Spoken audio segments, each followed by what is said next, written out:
Perhaps the moon knows the secret of the new sound. He's so bright and pull on the surfaces. He's so bright and he walking on my face. He's so bright and Open your mind.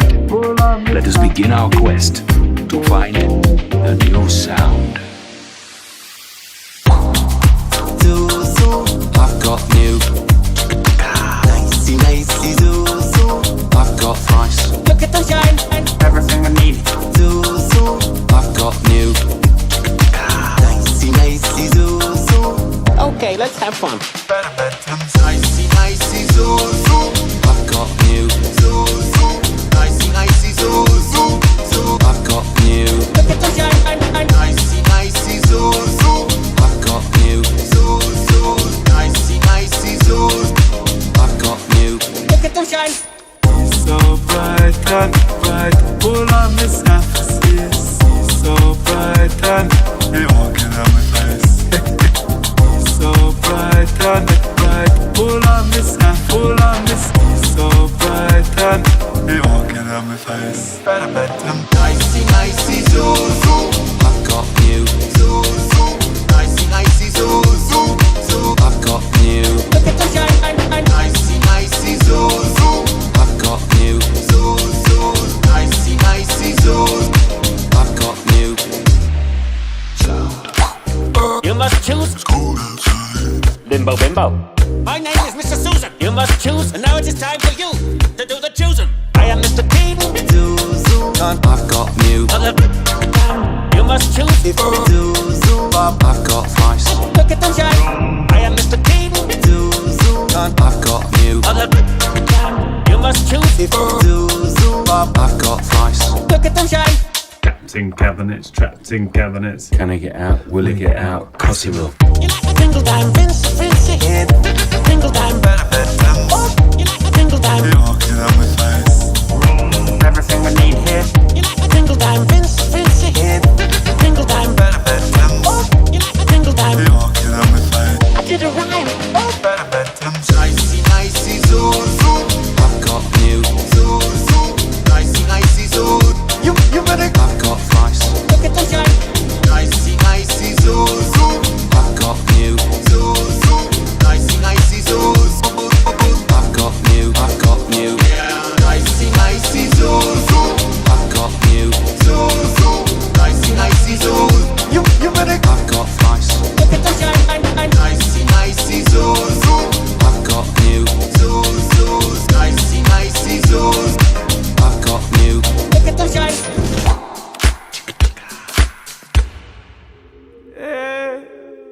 I did a song. Jupiter, I did a song. You ain't got one. Yeah. Oh, I feel sick.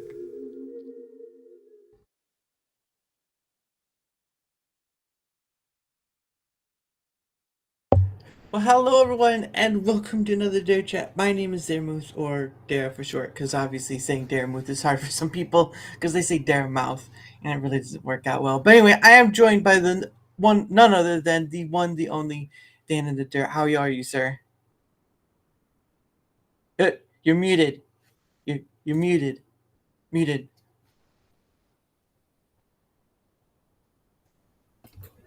There we go. Okay. Bye. There we go. Now, what were you saying? I'm good. How about you?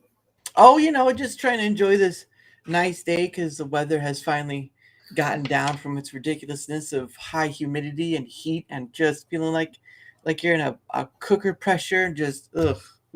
Yeah, it's definitely hot as hell here in Arkansas. Whew.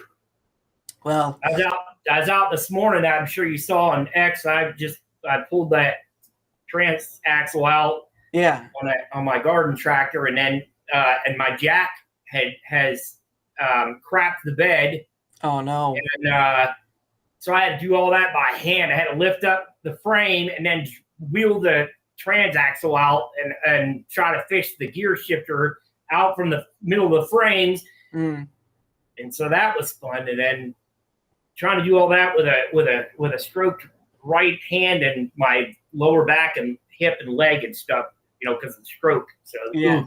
that was rough, but I got it done. I have learned or have had to teach myself I can't go at it like I used to all day long from sun up to sundown. I have to do things in spurts, so I can work maybe a couple hours hard at it, and then I can't do no more, or else I'll be laid up for like a week or two. Jeez, that's ridiculous. But yeah, I mean what you're working in a transaxle? What transaxle for? What? It's a international harvester Cub Cadet garden tractor. It was made in the 60s. It was the original part of it was on the property here where we're at, and then I got parts over the years, and then plus swapped the motor over onto it to transform it to what it is now. So it's heavily modified. Wow. Well, that's nice. Now, when you're doing this, do you just like get stuff from places, or they given to you? What? I just go online and find stuff like on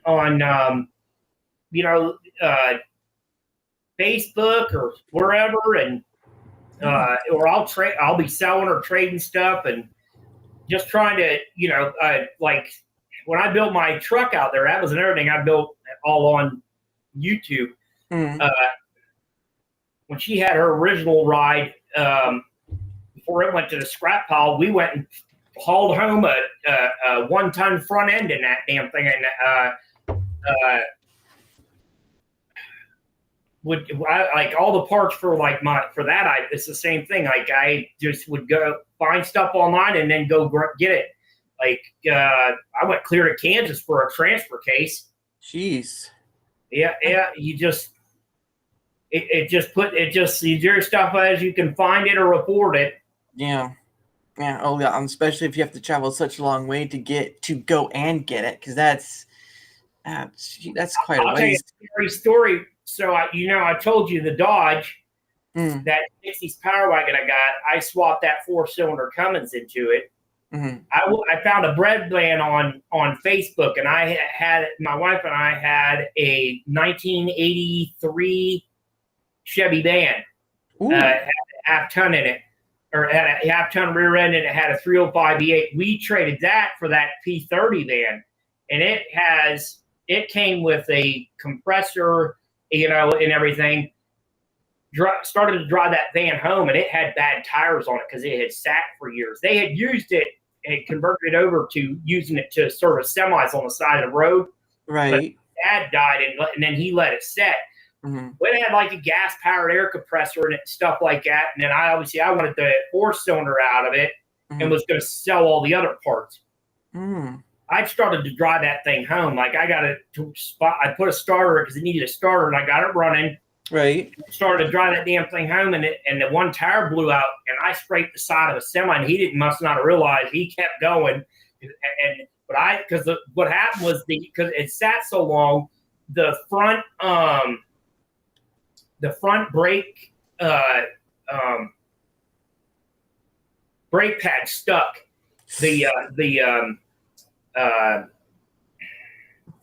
I'm having a stroke moment. So anyway, there's a cylinder there that makes your brakes press onto that disc to stop it. Well, it stuck because it had sat for so long. And when that semi was passing me, I had hit the brake, and then between him coming close to me, it sucked me into him. So it busted the mirror off. It wasn't like that or nothing, but then it caused the tire to pop. And so we had to spend like $500 to have a big wrecker, like a semi-sized wrecker, to come take it the rest of the way home. And then I had to take the damn thing on the side of the road there and pry the damn brake shoes back apart so they weren't bound up no more. But it was just on the one side. So that was quite an adventure. Like, I guess that's when I build stuff like that. It's just always like some kind of adventure. But yeah, it's that just sounds like trouble in itself. It ain't for the faint-hearted, but I'm the type, when I get an idea of wanting to do something, I just make it happen. There's 3 types of people in this world. Mm-hmm. Those who make things happen, those who watch things happen, and those who wonder what the F happened. I mean, that's so I made it happen. My son, before he moved out, and now he's working with his oldest brother down in the South Florida on boats. Right. We built that whole truck. We're outside. I had no shop. I mean, we swapped that. I had to make, do a bunch of welding and modifying on the drive shafts, transfer case, put a 5-speed GM transmission in, which we had to go get that too. So everything I built, including the deuce I sold, because after I had my stroke, there was just no way that it just wouldn't be feasible to, because it was sitting even before my stroke. So we sold that. That's how we was able to get everything together to find this house.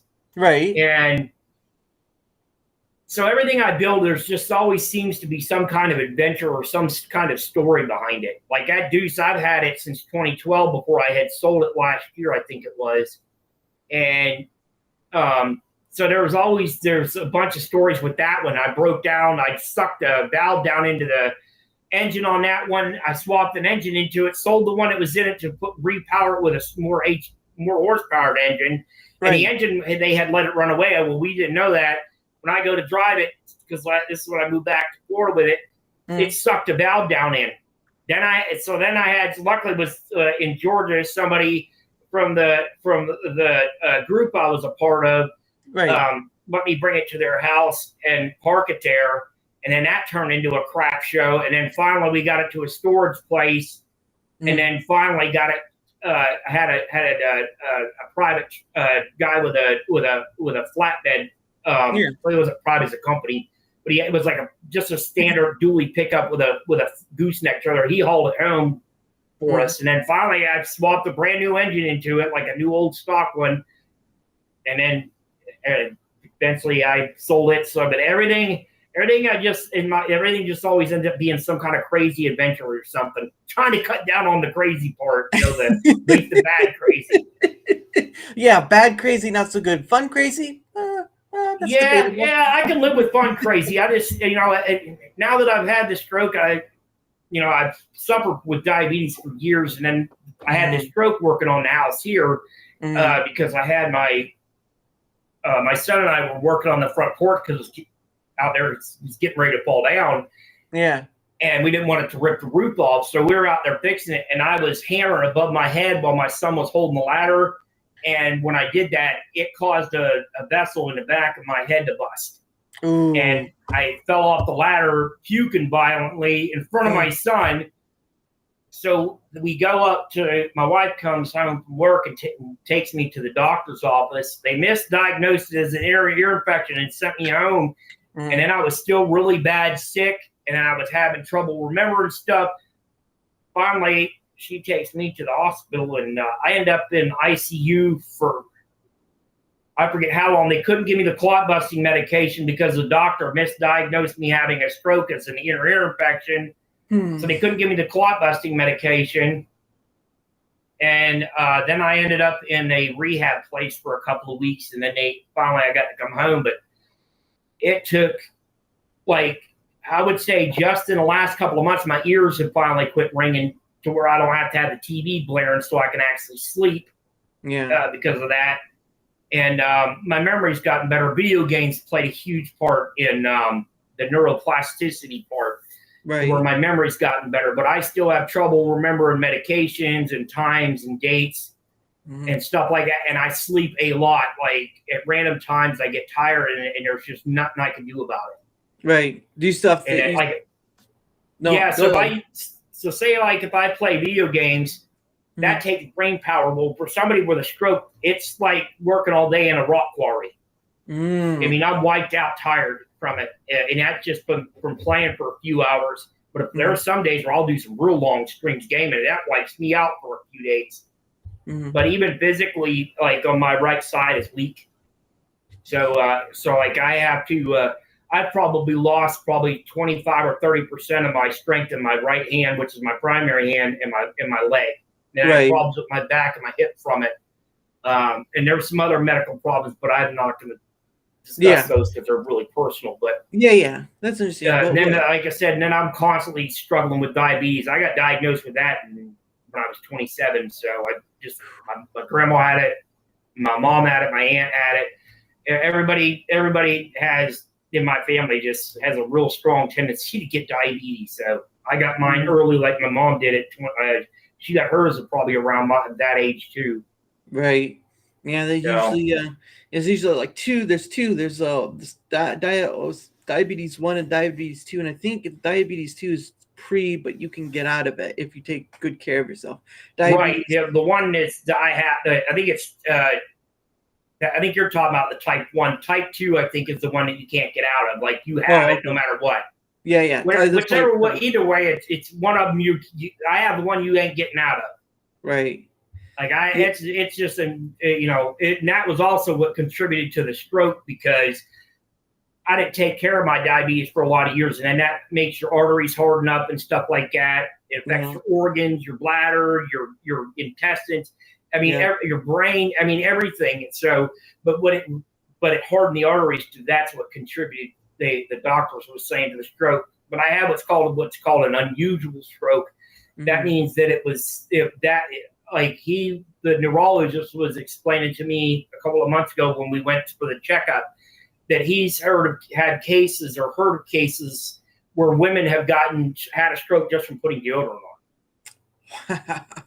Oh, jeez. Because I was out of position straining, that is what caused that vessel to burst in my brain. It was on the left side, but so the left affects the right. Mm-hmm. Yeah. So, It's a good point to at least start taking care of yourselves, because I mean. Yeah. That was a wake up call. Like I had quit smoking before that. That was another thing that contributed to. I was a heavy smoker for years. I smoked probably 4 or 5 packs of cigarettes a day before I quit, but it was already too late. The damage was done, and but I had quit, and I went to vaping, and that's just what but the damage from, because I was probably started smoking when I was like 10 or 11 years old. So kids don't smoke. Smoking is bad. Drugs are bad. Yeah. Don't drink in moderation, Yeah, that's that for years that'd become an issue after a while. But man, live, that's you're lucky to be standing here, is what most people would say. Yeah. The stroke, if it would have been worse than what it was, and I had 2 tears in the vessel when it busted, so I had a dead spot back there. They showed it to me on the screen, the brain bleed.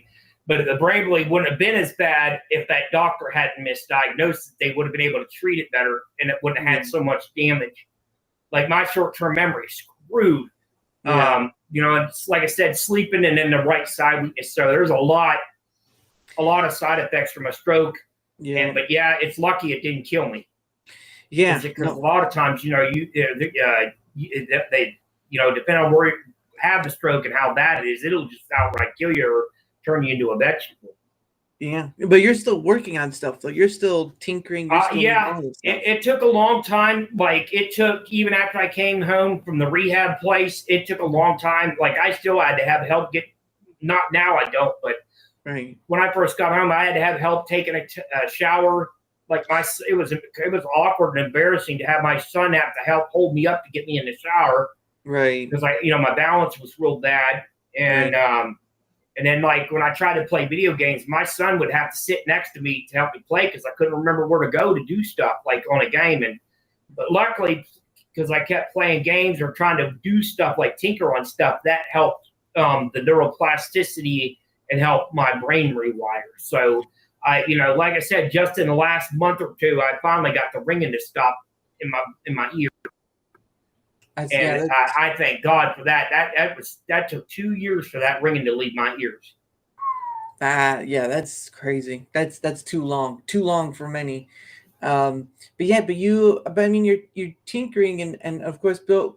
So when you've been on Rumble for a while, but how long?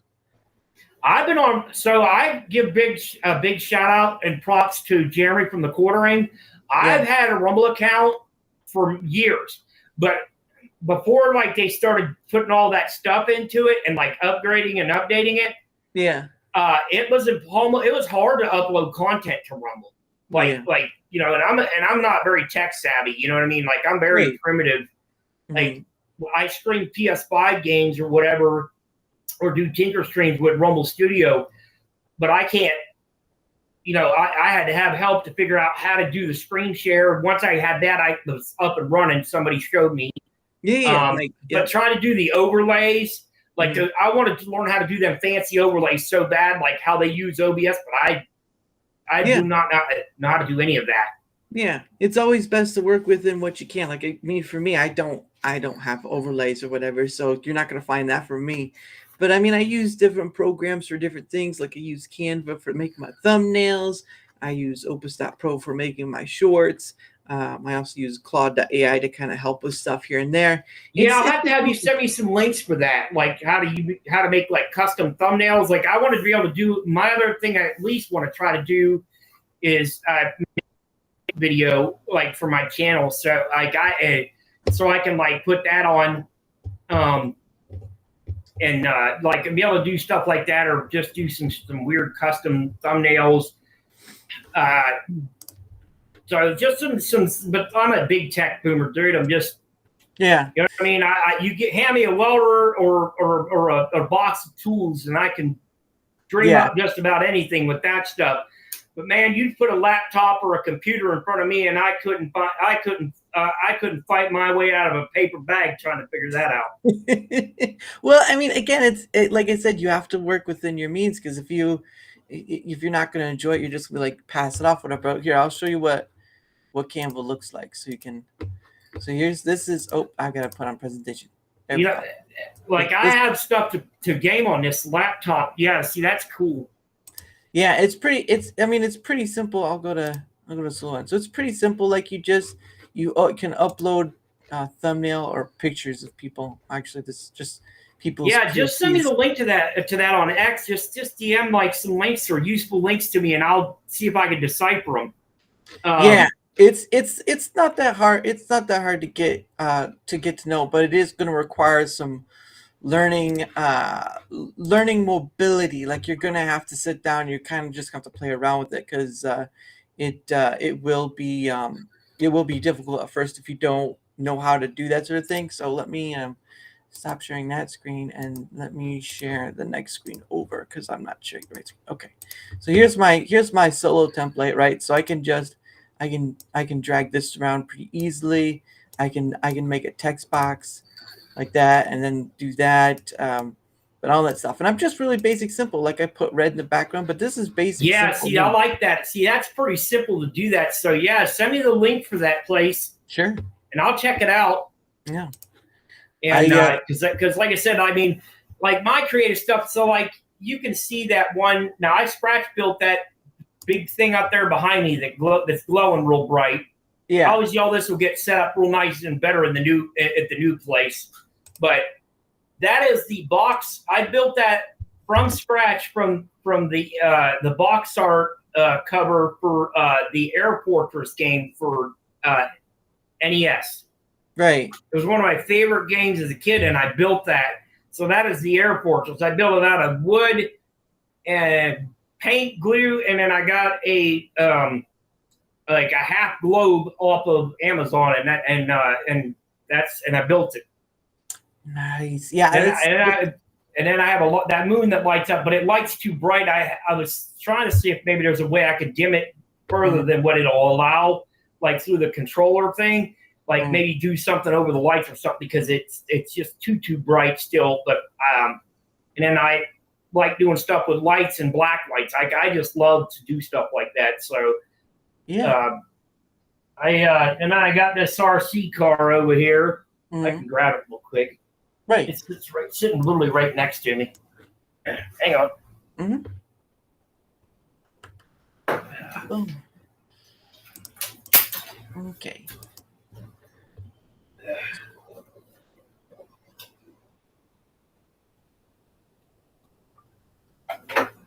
It's kind of big. So I'll just kind of just show this on the camera. That is big. That is chunky. Nice.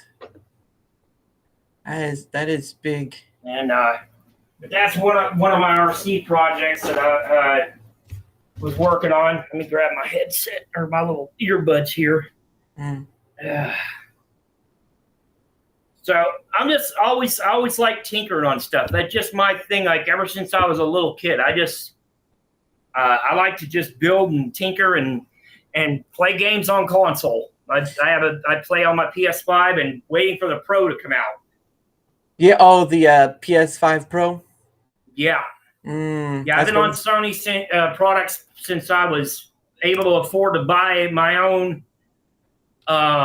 Probably the first one was my PS1 back in '99. I bought my first PS1 was the Resident Evil 2 Dual Shock bundle. Interesting. So I've owned PS1, PS2. PS2 I didn't care for as much. I actually like PS1 better because I like the titles on that one better. Right. Yeah. Then I had PS3, and then that's when I started getting into trophies. And so I had a friend get me into them. We're not friends anymore, but he got me into doing trophies. And then I've had PS4, PS5, and then I'll just keep going until I can't game no more. But I think I've got like 13,000 trophies or something like that. So I've played a lot of games over the years. That's crazy. I've been on PS3 since '09, so I've had my PSN account since then. That's so insane. I mean, I platinum games like the original Demon Souls, Final Fantasy 14 Online, which is a really hard platinum. That's a 6-month minimum. Bad Company 1, Bad Company 2. So I've done. I've got quite a few hard platinums under my belt. Just and obviously I grabbed some of the crappier titles just to get the trophy list, but don't ask. So if you some of them I'm not going to admit to unless you see them unless you look at my trophy list. Well, hey, there are people out there like that do are like completionists, right? They go out there, they try to get 100 of everything, and then they, PlayStation offers the trophies. I know Steam, PC side offers different kinds of cards and stuff. I think that's what it is. Yeah, Xbox does the achievements. Yeah, achievements. Yeah. And the difference between the achievements and the trophies is like there'll be a platinum because you get a platinum for 100% on most games. There's some games that'll just be like 100% but no platinum. But you always want to try to go for any game that has that coveted platinum. Yeah, because I think that's it. Maybe that's probably the not the producer, but the creators of the game, right? They put in those achievement things in order for you to obtain, which it's always weird how they do that sort of thing. Like, how do they come up with that for you to get it? The only thing I don't like is now with PS5, you're getting these shovelware titles. Yeah. They're putting on titles where you can spend between $3 and $10 or $15, and you play the game for 5 minutes and get all the trophies pop, and that I just think cheapens the experience. You know what I'm saying? Yeah, I mean it's almost with any platform though. Like there's going to be games that are considered whatever, and you're just, it's part of that. Or you're gonna have those cheap made games. Like Steam alone has so many of those. Yeah, the shovelware. Yeah, and then there are some games, whether they have a platinum or not, or whether it's hard or not. Yeah, they're just some are really good, and I like the little. And I'm a big fan of like the hidden gem games, right? Like,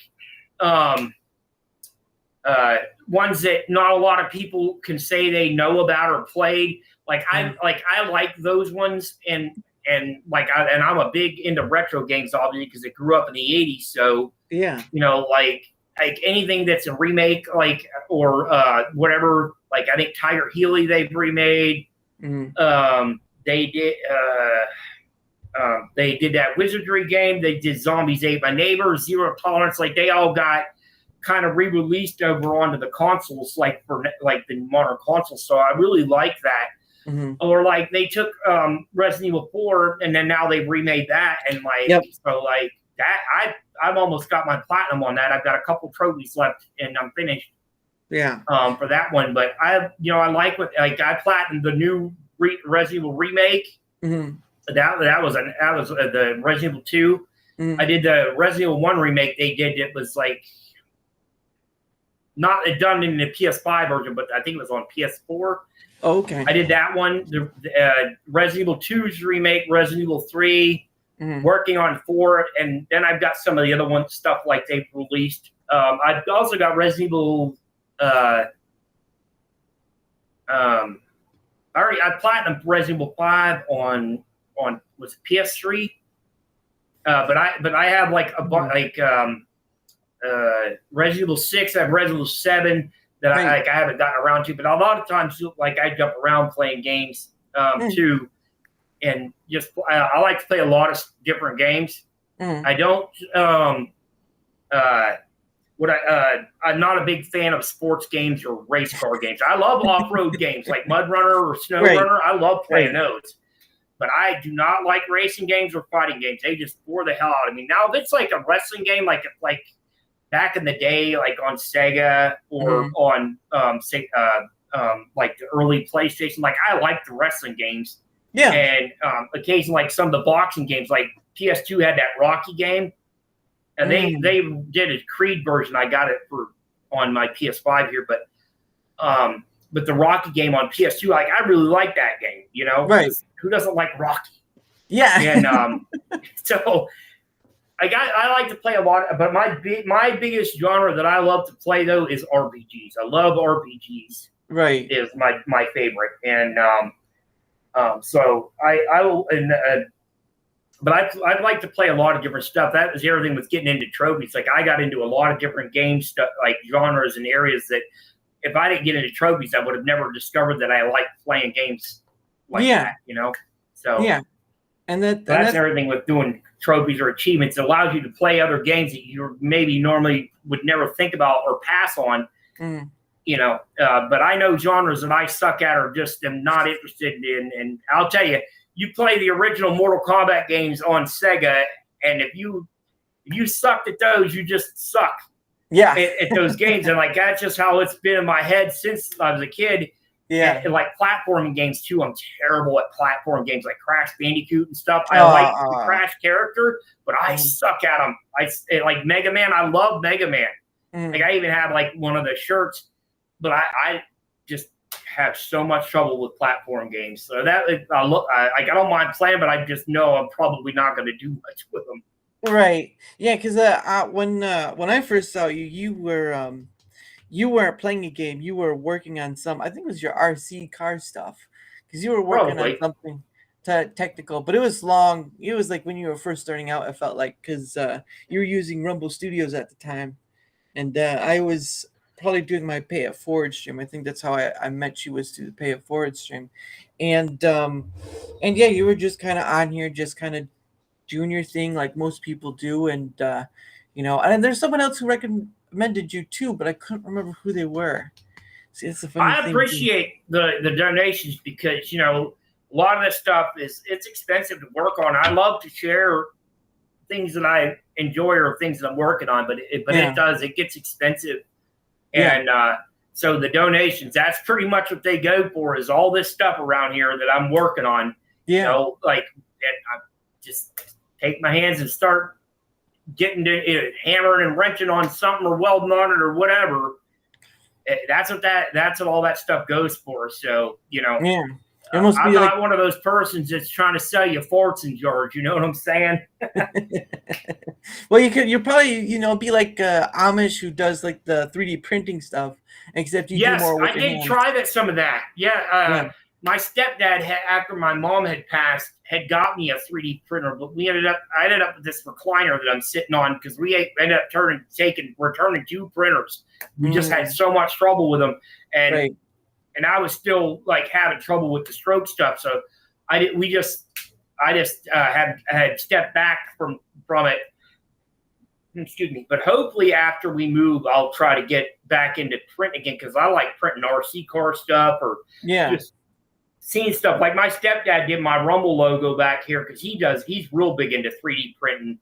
So he did my Rumble logo and my Gamera Keiju up there. Like you can see, my wife just got me this Godzilla shirt yesterday. Nice. But I am a big Gamera fan. Like they did a Netflix series on anime series for that that just got released this year or last year. But I have I had my stepdad 3D printed me a Gamera. Somebody had put the file online. And so, yeah, I've been a Gamera fan since the 90s when I was introduced to Gamera on Mystery Science Theater 3000, the original show. So a huge fan. Oh, it's funny though because you're wearing a Godzilla shirt and you're a Gamera fan. So well, I love Keiju's overall. Like I enjoyed the Godzilla movie and. You know, and I watched the other ones too, like King Kong and Godzilla stuff. Like, I love Keiju's. It's just that I even have a T-shirt for Gamera, but Gamera is my favorite. Out of all the Keiju's, like I love Godzilla, King Kong, Gamera, Mega Godzilla. Like I like all of them, but Gamera is my favorite. Right. So does that mean you watched the new movies that came out like in recent years? Oh yeah, like the King, like there's a new King Kong that's getting ready to be released on, is it Max? HBO Max for July 4th. That one I really want to see. But it's going to be available to see, so I want to see, like I'm going to watch that. So like I like all the modern stuff too, but I would still love the hokey like 80s movies, like the Gamera movies or the Godzilla movies like that are like black and white or like where they dub it. Like I don't like subtitles in whether it's in like anime or movies. If I want to read, I'll grab a damn book. I'll take the dub. Because I'm ADHD. I'm all over the damn place, and I'm stroked. Like I'm a busybody. Right. I'm all over the place. So if I need to be able to listen to it. Right. So if I have to look at the screen to understand what they're saying, the hell with that. I don't want to do. Yeah, well, I mean, it explains why you're such a tinker, because you're always trying to keep your hands busy. Yeah. Oh, dude. Yeah, that's it. That's why I'm all over the place doing anything, gaming or tinkering. I have multiple things going on at the same time all the time. It just, I'm just all over the place. I can't. I feel normal. Right. No, but again, it's sort of in line of what you are, because you do like to be more hands-on than anything else. Because I mean, you're kind of hands-on with gaming to a degree, and probably trying to do this tech stuff you're a little less so. But at the end of the day, it's sort of again, going back to like what works best for you, because a lot of people can't do the thumbnail stuff, or they can't do this or they can't do that, and that's perfectly fine. It's depending on what you want to put into it, because there's always something to work around or work through or whatever. Because I mean, you're not gonna get like this isn't like a PlayStation game where you get like 100% for a platinum, but you do try. You're not gonna get platinum. Yeah, so like I said, it just I like to just like I like to building like all this stuff. Like I hand painted that. That was a piece of wood, a piece of oak that I had sawn on my sawmill, and so I painted it black, and then did the neon light up paint, and then just screwed some black lights to it. But I made it look all weird and rickety to make it fit like that hillbilly look. Like, you know what I mean? The paint's gritty and the lights are crooked. I did that intentionally. You know what I'm saying? Oh. And like that moon that you see up there on the shelf, that's a wall sconce and it lights up. So like I like to like for creation side or for like doing content, like I like to do the set stuff. Yeah. Like I have the lights you see going around, like the laser lights. Like I like that creative part of that. Yeah. So have you? Does that mean then that you, at least at some point you've, like, I know you're not about selling stuff, but I mean, have you ever at least tried, making something and then just sell it on? Hey, Electra. Hey, Phoenix Electra. Oh, I gotta bring her up first. Why didn't? Oh, come on. They do an update. Oh, that sucks. I can't even bring it up. Okay. Oh, does that mean I can't? Yeah, they must have did an update. Anyway, Phoenix Lecture says, "Great work, sir." Well, thank you. Yeah. Oh, yep. He had a few people in here. Yeah, a couple in here. Yeah. Yippers. But I mean, have you ever made something to sell yourself? Because I mean, with your with your tinkering ability, you could. I thought I had toyed around with that.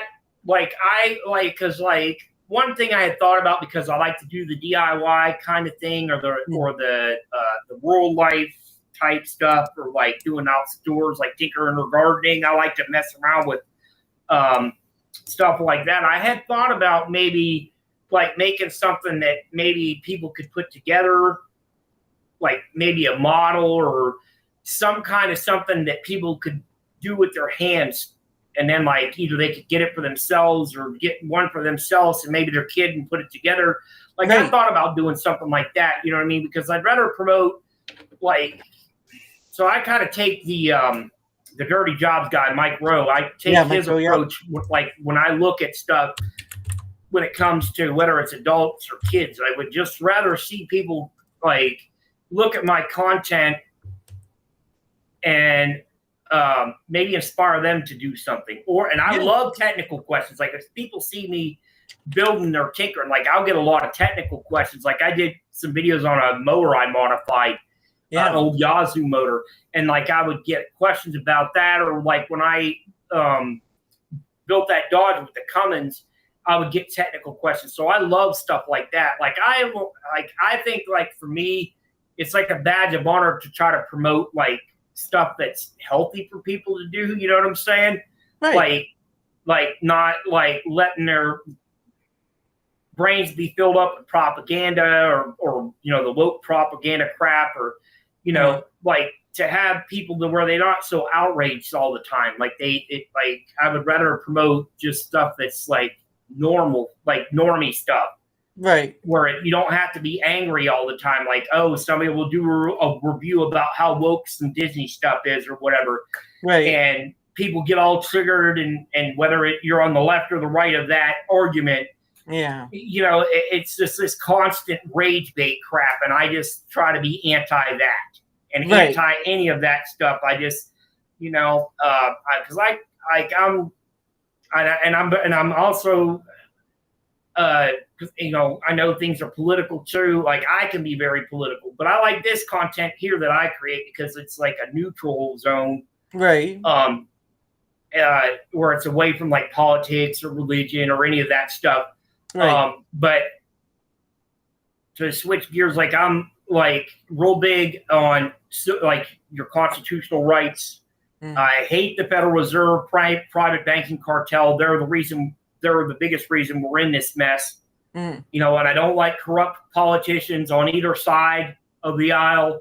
They all take stocks or money and they're sold out to globalists, the New World Order globalists. Yeah.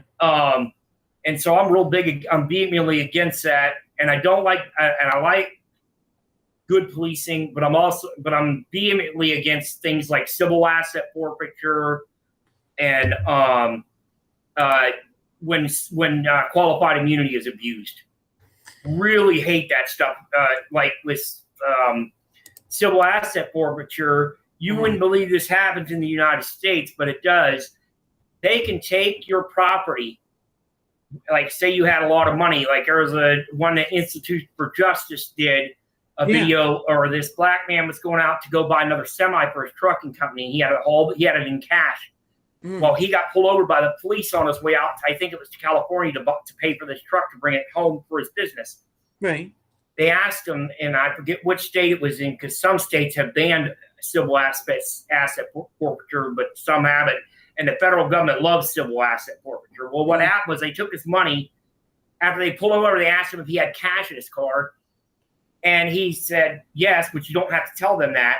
Yeah. And they said, oh, well, we think this is a proceeds of a crime. They took his money, and the Institute for Justice had to get involved so that he could get his money back. Because what they try to do is make it so expensive or only see small amounts of money to where it won't be worth it for you to hire a lawyer to get your money back. Or they'll say, like they tried to do with this guy till Institute for Justice got involved. I think they try to say, oh, well, we'll give you 75% of your money back, but we want to keep 25% of it. Under for what reason? You didn't do anything.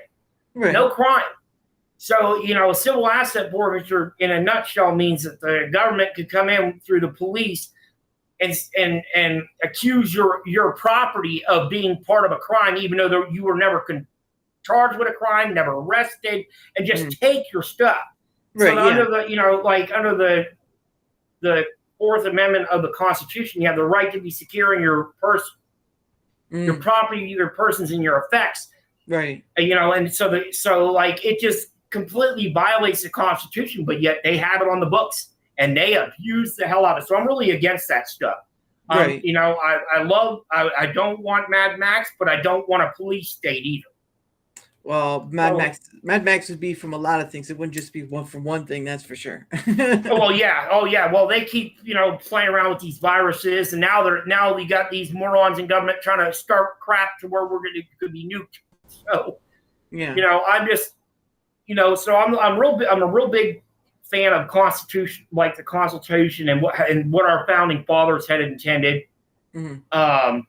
So you'll always see me being political. I love conspiracy stuff. Right. Like when it comes to 9/11, I believe our own government was involved in that. That was not some planes flying that building.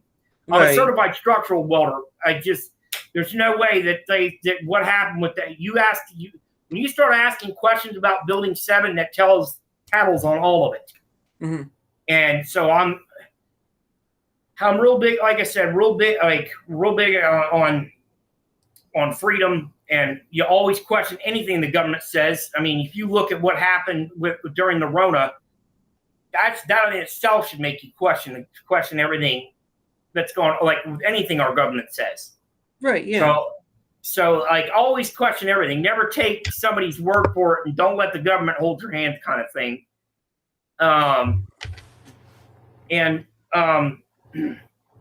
So like I'm real big on things like that, like that's on my Twitter. I'm very outspoken about stuff like that.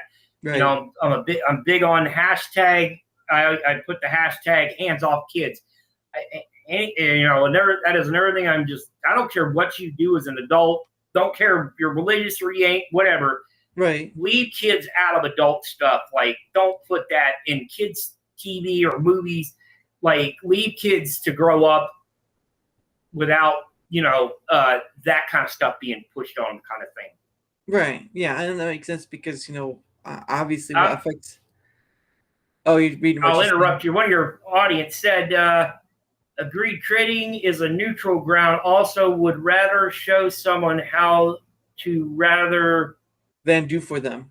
Yeah. Yeah. Right.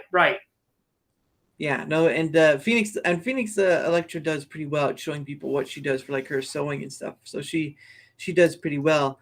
But I mean, content creation in itself is more for your end than anything else because you create because you want to rather than just create to chase something that will get you views, which is always your deal, it seems. But like you were talking about the wage traders.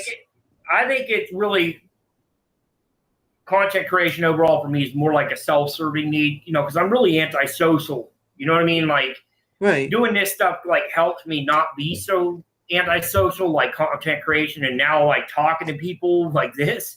Yeah.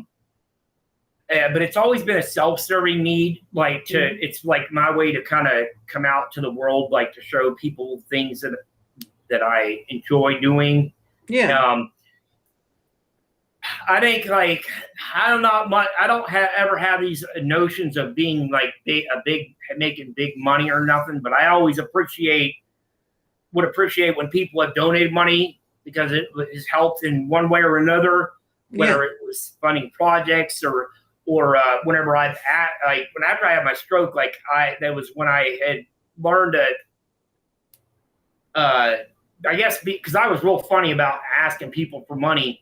Like I always just thought it was like hanging out on a street corner with a tin can or something. And I just was always embarrassed about that stuff. But after my stroke, it just kind of was like, I had like broken that barrier down and like, because we didn't know what was going to happen after the stroke. We didn't know if I was going to have another one or whatever. Right.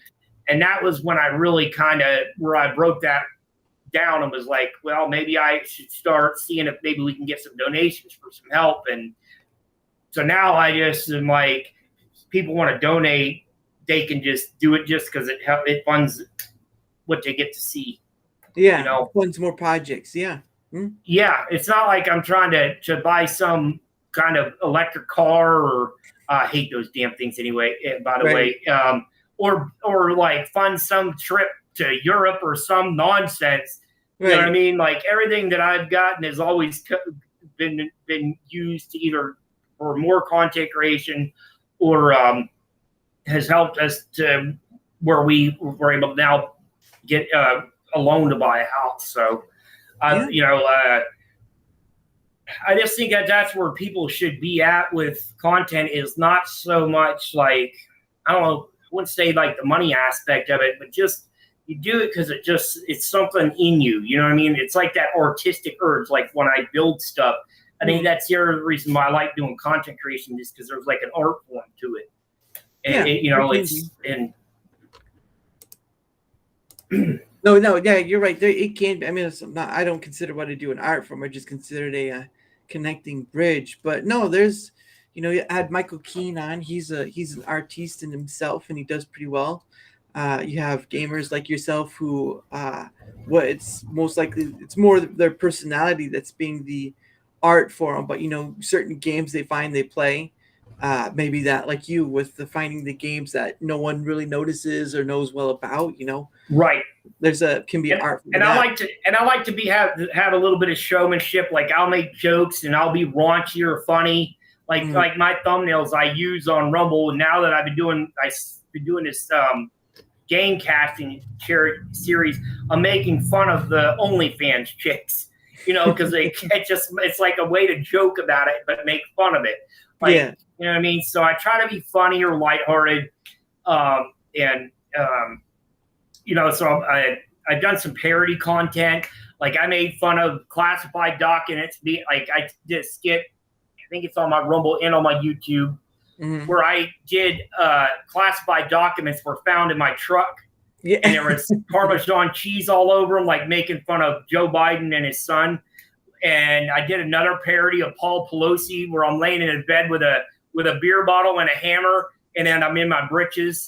You remember the whole thing with Paul Pelosi? It's the alleged male prostitute thing. So I made fun of that. Yeah.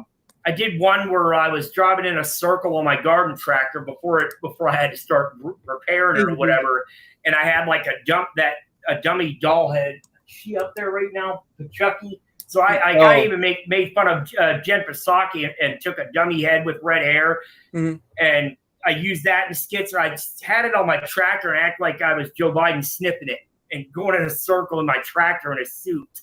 Yeah, like I like to do a lot of different stuff. You know what I mean? No, and that's great because it shows that you, like you said before, you are a hands-on person, and it shows through your taking on, whether it be fixing vehicles, doing the RC stuff, doing all the art, the artworks that you have behind you. You're very hands-on, artistic in your own manner. I like to think a lot of times I'm more autistic, I guess. A lot of artists are. A lot of artists, you know. I guess like I'm definitely a pretty off the wall crazy person like that. Like I like to laugh and joke a lot. I torture the hell out of my wife and my kids. Like, you know, I love to joke a lot. So that's just my wife gets mad because I'm never serious. Like when I do get serious, it means I'm going to get upset, you know, and I think that's my way to kind of deal with my upbringing. I had a pretty rough growing up. So yeah, I just try to take life more like a joke because it just life's too short and serious and miserable enough that I just would rather joke about most of it, you know, or make fun of it. Life's pretty hard. Yeah, well, you had a stroke, so you already know the difference between a foot on the grave and a foot on the ground. Oh yeah, dude, that was another part of that was so scary. Was like not, you know, I like severely changed my life not for the better in a lot of ways. Right. And the depression that is ungodly due with a stroke. The depression from a stroke is just it's ungodly. It's the only way I can even explain that. Yeah. And so like doing these projects help with the stroke and playing video games, like it redirects my brain. Like, so like with the pain and stuff that I feel 24/7 in my right side and all that. Yeah.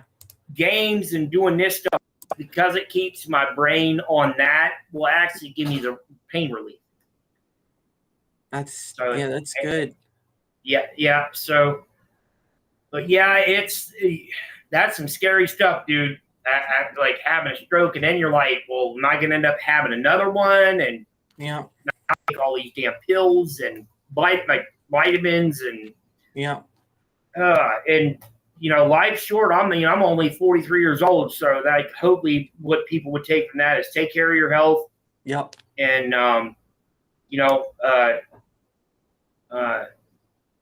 don't take life for granted. Boy, it goes by fast, and then you don't want to be always looking back and be like, damn, I just wish I would have done that different. You just want to try your best to make the right decisions while it's right in front of you and not behind you.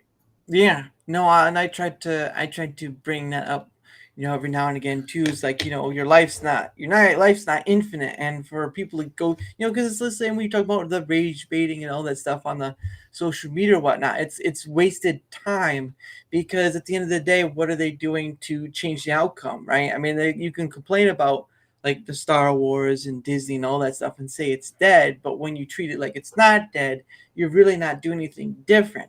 And so it's more of like, it's for the views, it's for the money.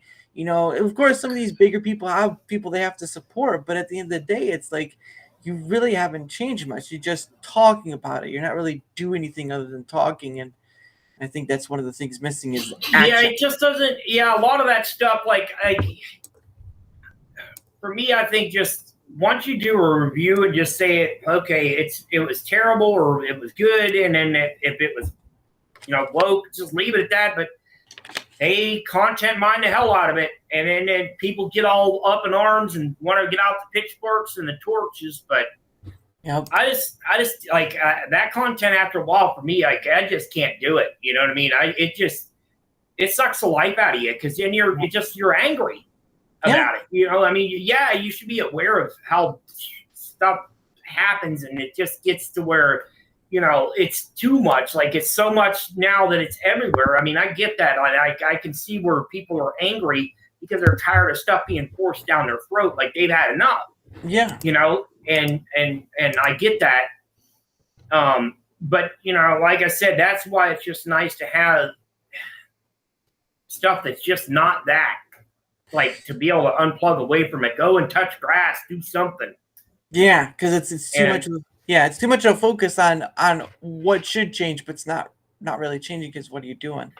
You got to be the change you want to see. I mean, that's just what I've always been told. If you want to change something, like I had to, change things about my life to make things better between me and my wife, my kids, or just my life in general. And you just, you gotta really start looking inward and reflecting on what you really want to do with yourself. I mean,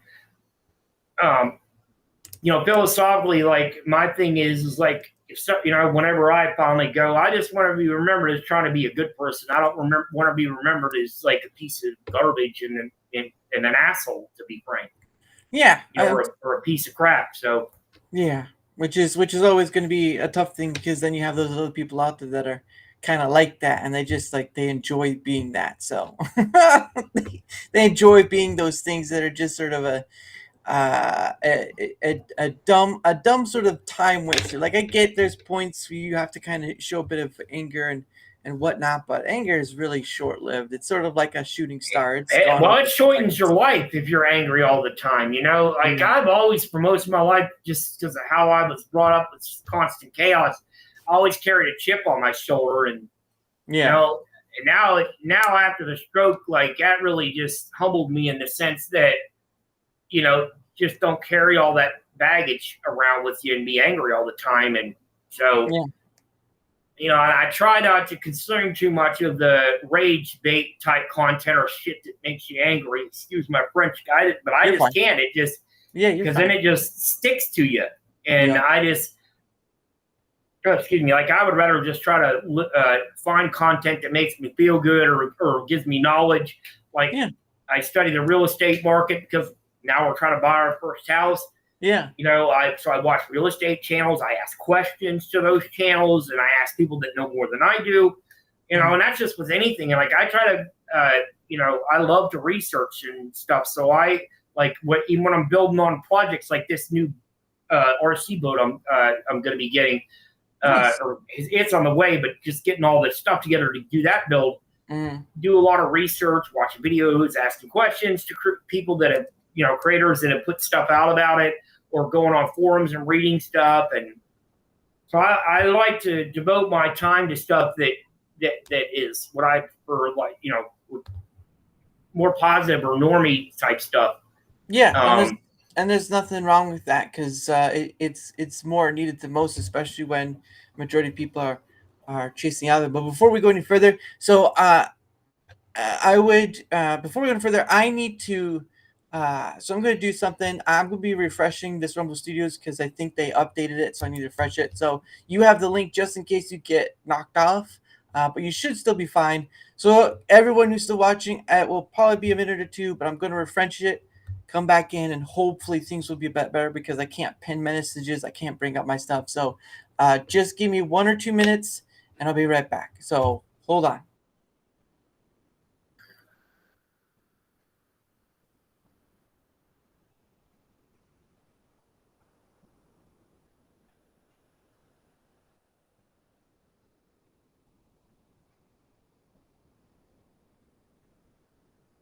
Nope, I'm still in the chat. I don't know if now he's coming back in. Yep. There you go. Yep, I'm here. I just had the stupid thing is that when they do an update on Rumble Studios, they tend to mess things up where I can't even bring up live chats or whatever, and so and I can't do my stuff. So the campaign stuff wasn't showing up. So when that happens, I have to refresh. I'm still able to come back on, thank goodness, because when Rumble Studios first started out, you couldn't come back in. That was it. But it does allow that. So what we're going to do is at the top of the hour of every hour, I set aside some time for us to promote ourselves. I've put on all the links that you've at least given me so far in the description below. But if you want to sell yourself, basically, of telling people to come to your channel, whatever So it's DanintheDirt on Rumble and LubeTube, or that's what I always call YouTube. It's LubeTube. Yeah. And it's and then DanintheDirt on X, but I think it's at Live Free or Die Trying. The number 2 and the letter B, I think, is what. Yeah. But those are the place you can find me. You'll definitely find me on X every day, shit posting. So I just there's stuff on you'll find me posting stuff. I watch a lot of LawTube. Right. Anything against civil asset forfeiture, like I told you, or things like I'm against the police state stuff. So anything bad policing, I'll post stuff about that because they watch that content. That's my rage bait stuff. That's the stuff I get triggered over. Like I just watched one today that I shared out where the police arrested a disabled guy. Obviously, I'm disabled, so that really hit home for me. This guy was like a really, really disabled person. Yeah. Arrested him because he took too long at Walmart to buy a bicycle. Had the money in his hand. Insane. I just don't that is my version of rage bait. Because that could happen to anybody. You know what I'm saying? But I'm a real big like I said on my Twitter name implies live free or die trying to be. I just want to be live free and die that way and be left the hell alone. Yeah. I mean, that's just where I'm at with that. Mm-hmm. I just want to be at peace and do my thing, and I don't want to hurt anybody else. I don't want anybody hurt me, and and another thing I do not like seeing online, especially on X, I just will not deal with that. and I won't even share this content out. It's like anything that involves children, I just won't do it. I can't stand that. I don't like anything about hurting kids or seeing other kids hurting other kids, or like, I don't like none of that stuff. So I just like I just like to be creative and do things like, I don't know, to me, that I just feel like are like, I guess, a way to like leave a part of me like for the world to look in on. I always feel like I'm inside this globe, and everybody gets it doing content creations like that way for them to look in on that globe and see what I'm doing. Oh yeah, I get that. Yeah. Yeah. So I love playing video games. I played video games my whole life. I remember playing Super Mario Brothers on the NES and Duck Hunt, and going up from there, and playing on all the different systems, and playing in the arcades and things, and so video games have always been a big thing for me. And as far as like tinkering and stuff, my big inspiration for building and tinkering was the TV show MacGyver. Growing up, MacGyver was the show. Yeah. And that is where all my inspiration to, oh, hi, boob. You want to come over here? I don't know if he'll come over here. Come on. Okay. What you doing? Oh, he's going to get up on the table over there. You might see him on the camera here in just a sec. You can see a shadow. You didn't even go up there, sir. How's everybody else supposed to see you, kitty toe? So we just got a foster female, or a rescue female kitten. Mm-hmm. We have 3 boys. They're both, all of them are neutered. And I mean, now my wife wanted we got a little baby girl kitten, and we ended up getting her fixed. Out there he is. Let me see if I can turn the camera just a little bit. I'll let you guys see Kitty Tail. There he is. That is the boss man right there. Uh-oh. That's the big guy. So I have him and 3 boys, and then we just got a rescue kitty, a female, that we've been nursing, and she has like an eye infection and a respiratory infection, so we're trying to get her taken care of. But that's my boys. So I got the other one's over there. He's over in front of my TV. Mm-hmm. Hold on, let me see. I'll turn this around. You'll see where the other one is. Oh, I see it. Yep. Yep. See him there? So my cat, like my cats too, like, believe it or not, they are the biggest help with stroke depression. Wow. Yeah, it'll be nice to where my all my shop stuff won't be crammed like this in this damn fallen down eco shack we live in. Oh, it's just this house is in such bad shape, dude. Right. And after a stroke, I just was not able to. This place in such bad shape, I'll never be able to fix it. So yeah. So hopefully, if y'all stay tuned, hopefully with this, we're literally just waiting to find out. So the house we're looking to buy, she just got an AC guy to go out there to the house to give us an estimate on the AC, so we can submit this to the seller, so we can get that either on the price or him fix it. Yeah. The other part, the floor has some sag to it and some waviness. We need to have a structural engineer go underneath, because it's a pier and wood. It's not cinder block. It's a pure foundation, but it's a wood frame house. So they need to go under there to see why the one wall was sagging. Mm-hmm. It's probably sagging a good inch and a half down, and so we need to find out why that is and why the floor's wavy. So that a structural engineer has to do that. So yeah, she's got the one person. We're waiting to hear back from this structural engineer guy our realtor is supposed to send out there. So she's been trying to get a hold of him so that we can get him to go out so that he can look at it. And because we had an inspector look at it, but he didn't have no way to get under the house. But you could infer from the floors and stuff, about like that there was an issue. And so, like I said, So hopefully once all this gets straightened out, we'll be able to get closed on the house, and Dan in the Dirt will get to be Dan in the shop and not have all this cluster around me like this.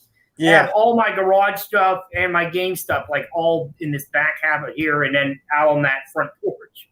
That's pretty much where I have to do my garage stuff. So that would be nice. But but if his stuff is in the description below, give him a look, see if he's worth a follow, and if he is, go give it to him.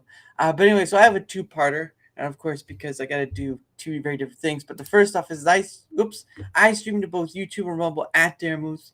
I also have a Discord at Daramouthe, but that's mostly for DMing. I also have a fan account on Twitter X at Daramouthe, and then I have an email. Everything is in the link tree below, guys. If you want to have the same opportunity as Dan in the Dirt, and of course Yankee Free Tomorrow, and Mike Mullis, who helped you with your stuff, and we'll get that into that. And so many other people. The door is open. All you have to do is be able to walk through it and either go to the link tree down below to find me, or leave a comment on either YouTube or Rumble, and we can get started. That simple, that easy. All you got to do is take the first step, because I'll still be going out there trying to get people on. So, but there you go. Link tree, comment on either YouTube or Rumble, and we can get started. Now, the secondary part is the other part of this whole content creation stuff, which can be annoying, but it is what it is. So, of course, you've heard YouTubers say share, like, and subscribe, right? 1,000 times over. Every goddamn YouTuber says the mantra over and over again. Well, the part of the reason why I have to say it in some form or fashion is because, well, in order to have more people on, I've got to be seen more. It's part of that ordeal, because people can look at me and pass me up or whatever.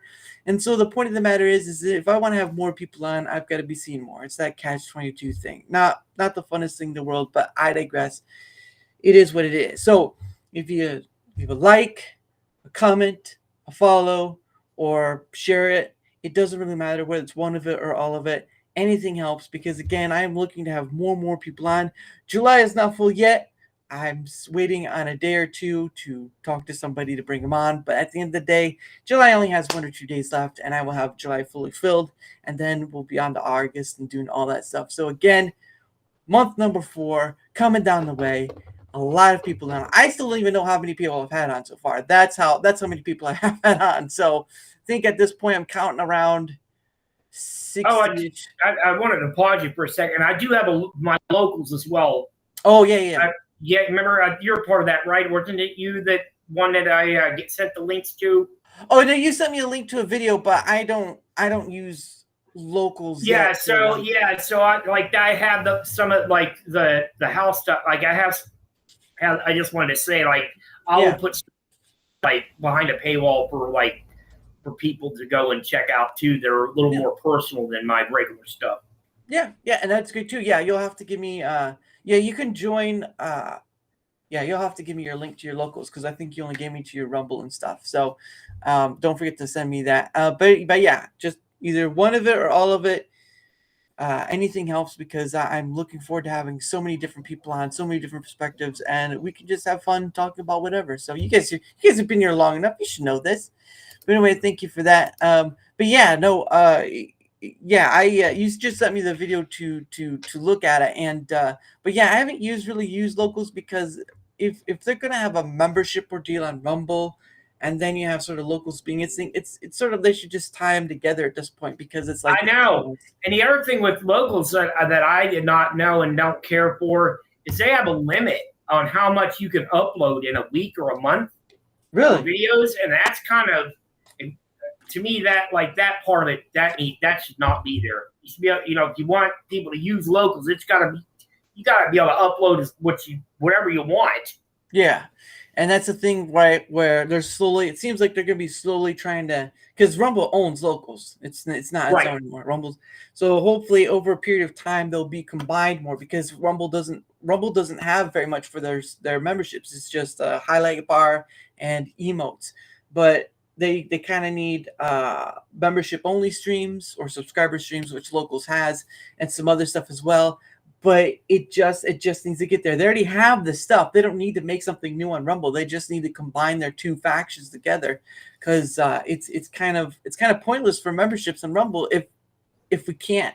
Right. And the other thing they need is on Rumble is that subscriber only mode. because then that cuts down on that crap, that garbage crap with the links and that spamming of the links and stuff, to where that makes the mods' job easier. Because a lot of times, especially if you're a smaller channel, that they'll just come in just to post those stupid links. But if you have it to where you can have a subscribers only mode like LubeTube does, then that will cut down on a lot of that. Like, you have to be subscribed for like 5 minutes, you know what I'm saying, or 15 minutes or whatever it is. No, that'd be great, because again, there's stuff still missing that it could be helpful for, because I mean, they're doing great. They're adding stuff like of course, they all the time. Rumble's do all, folks. I'll tell you right now, if you're not putting content on Rumble, and you're only doing stuff like, say, on YouTube, and then I think like you shouldn't do that for all your eggs in one basket. I get that they pay more money or whatever it is. Yeah. But here's the other thing, the other nuance to that. Those same people need to shut the hell up about being censored. I don't want to hear that. If you're just saying, oh, well, I don't want to go to Rumble because I don't make any money over there, then I don't want to hear a goddamn thing out of your mouth about censorship. Because don't whine to me. If you're not doing stuff to promote free speech, I don't want to hear it. You sound like an asshole. Well, it sounds like selling out, because I get it. It is. You're selling out for $1 when meanwhile, and you're selling out your country, because look at what's happening to our whole entire country here. Mm. So you're a sellout. You're just a lowly peon in the New World Order globalist agenda. And YouTube's a part of that. Yeah. Well, YouTube is Google. That's basically what it is. Yeah, they're all the same. Yeah, YouTube is Google. They all each other.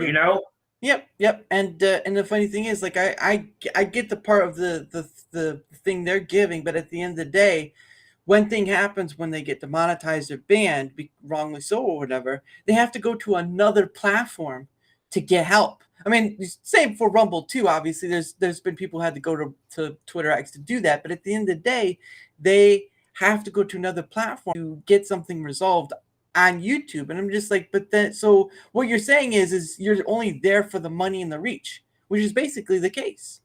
I get that, and especially if you have people underneath you, like, say, they hire a producer or whatever. At the end of the day, you're still, if you're only on one platform, that platform owns you. It's like they're owned. It's like they are on a plantation over there on YouTube. I was never able to get monetized on YouTube. I got up to 600 and some subscribers and the highest view count video I got was like 30,000. But I realized after about 5+ years, I just was like, I'm just never going to get anywhere here. And so all these people that are making money over there, now they're like officially on the plantation. They can't get off that YouTube Google money tick. And what I think is offensive is if that's how it is for you, I get it. But don't cry about free. I don't want to hear you cry about free speech when you support a platform that is anti-free speech and is all for censorship. Right. Yeah. It doesn't. They don't go well together. It's like you're trying to promote freedom from a place of slavery, basically, or enslavement. Like it's the censorship industrial complex. You're supporting that, and so for me, it's offensive. It hurts my eyes and ears to hear people. They're like, oh, well, it's just YouTube's where pays the bills. Or I get it, but you have no right to sit there and say anything about free speech or trying to promote free speech or free anything when you just support the plantation, the censorship industrial complex. You're supporting literal globalism because Google is one of the largest globalist scumbags on the entire planet. I'm sure they've been to Bilderberg, and are part of the WEF. I am certain. Mm-hmm. But you support that, but you're trying to say that you support free speech, but you support globalism. It doesn't work that way. Well, I mean, so is Twitter X. I mean, Elon did hire that WF person as well. Oh so yes. Oh, that chick. Yeah, from over there. What's her? Oh, Linda, yeah, Linda Yaccarino. Yaccarino. Yeah, Linda. Oh Yaccarino. yeah, I called that out too. Like for me, I like same thing goes with X. Like X is a freer speech platform, Right. but they ain't no Rumble. Rumble's where the freedom of speech is at. Mm. And they're putting everything together to where people can make money. I made money on Rumble on the first round of the creator program. I didn't make it after that in anything. I've even had Rick Rack, which is like Chris's number 2 guy or whatever. He's come in and donated before. So you know what I mean? Like Rumble cares about creators of all sizes. Mm-hmm. You know, or YouTube, I was there for 6, maybe 7 years, and I could never get anywhere with that platform. Right. Rumble gave me a chance, and I thank the quartering, Jeremy from the quartering, because that's why my Rumble account's older, is because of Jeremy. When he's been on Alt Tech and talking about Alt Tech for years, and that's how I started doing stuff on Rumble. But as Rumble got more friendly to less tech savvy guys like me, now look, that's pretty much where I post all my stuff is Rumble, and then X is I would consider like a number 2 free speech platform. Yeah, I post up over there and spend a lot of time on there, but where my heart is being on Rumble. Rumble's my home. I don't have no financial skin in the game like these other people do. So I say whatever the hell I want because money ain't gonna own me. I am poor. I live in a damn shithole, third world shithole house, and I ain't getting owned by the plantation. I'm poor. And, you know, I'm a middle class now is considered poor. Yeah. You know, and so I ain't on the plantation. That's right. FTW, baby. Rumble or bust. So, you know, I ain't on the plantation. The money don't own me. I do all my own content stuff. I don't have to worry about paying people's, employees. And I'm not owned by globalism. I mean, when you are owned by YouTube money and Google money, when you're on that tit, you are on the New World Order globalist tit. But it's not just that though. You are. Well, it's not just that though. You have Twitch. You might have a bit of. Oh, that one's another scum. I got a story actually for you right now. I'll tell your audience. This ought to be interesting. What? Okay, I tried to stream when I got my PS5. I tried to do Twitch again. Okay. And I put some title about Alex Jones. Did you know they spoofed an older title and blocked like somebody went in and manually blocked me from using the words InfoWars or Alex Jones or 9/11, none of that stuff. Like they went in and like made it to where the title I put in was not what was showing up on Twitch. Wait, is that when the game came out? Because I remember that game. Many people were playing that game. No, I'm talking about like the censorship stuff, not New World Order Wars. I'm talking about the actual, just like putting these clickbait titles, like political titles. Okay. And I had somebody literally that works for Twitch went in there and spoofed an older title that I had on there. And so when I would put the title I wanted, they would put this older title so it would mask that one. And after that, I'd never use that platform again. I'll never use Twitch. Yeah, it seems hell no.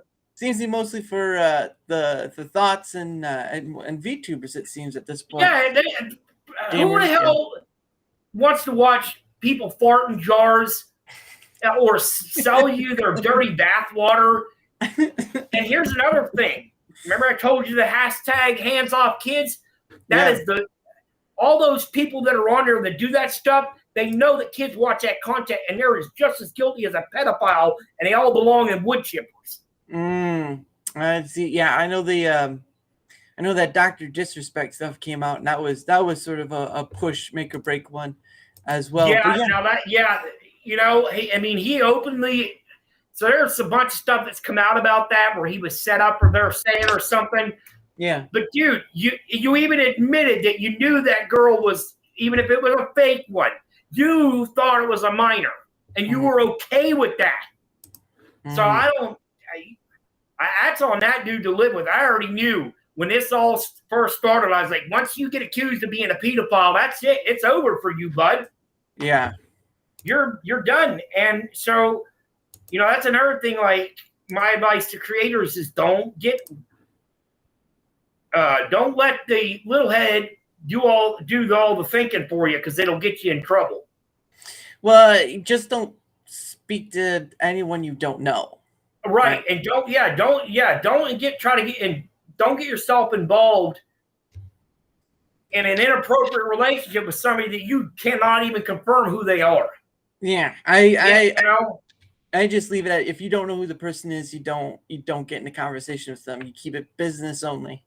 Yeah. Never mix business with that kind of pleasure. You know what I mean? But going back to like the Twitch stuff, I am not a fan of that platform, because it's designed to be sexualized, and it's designed to bring kids into it.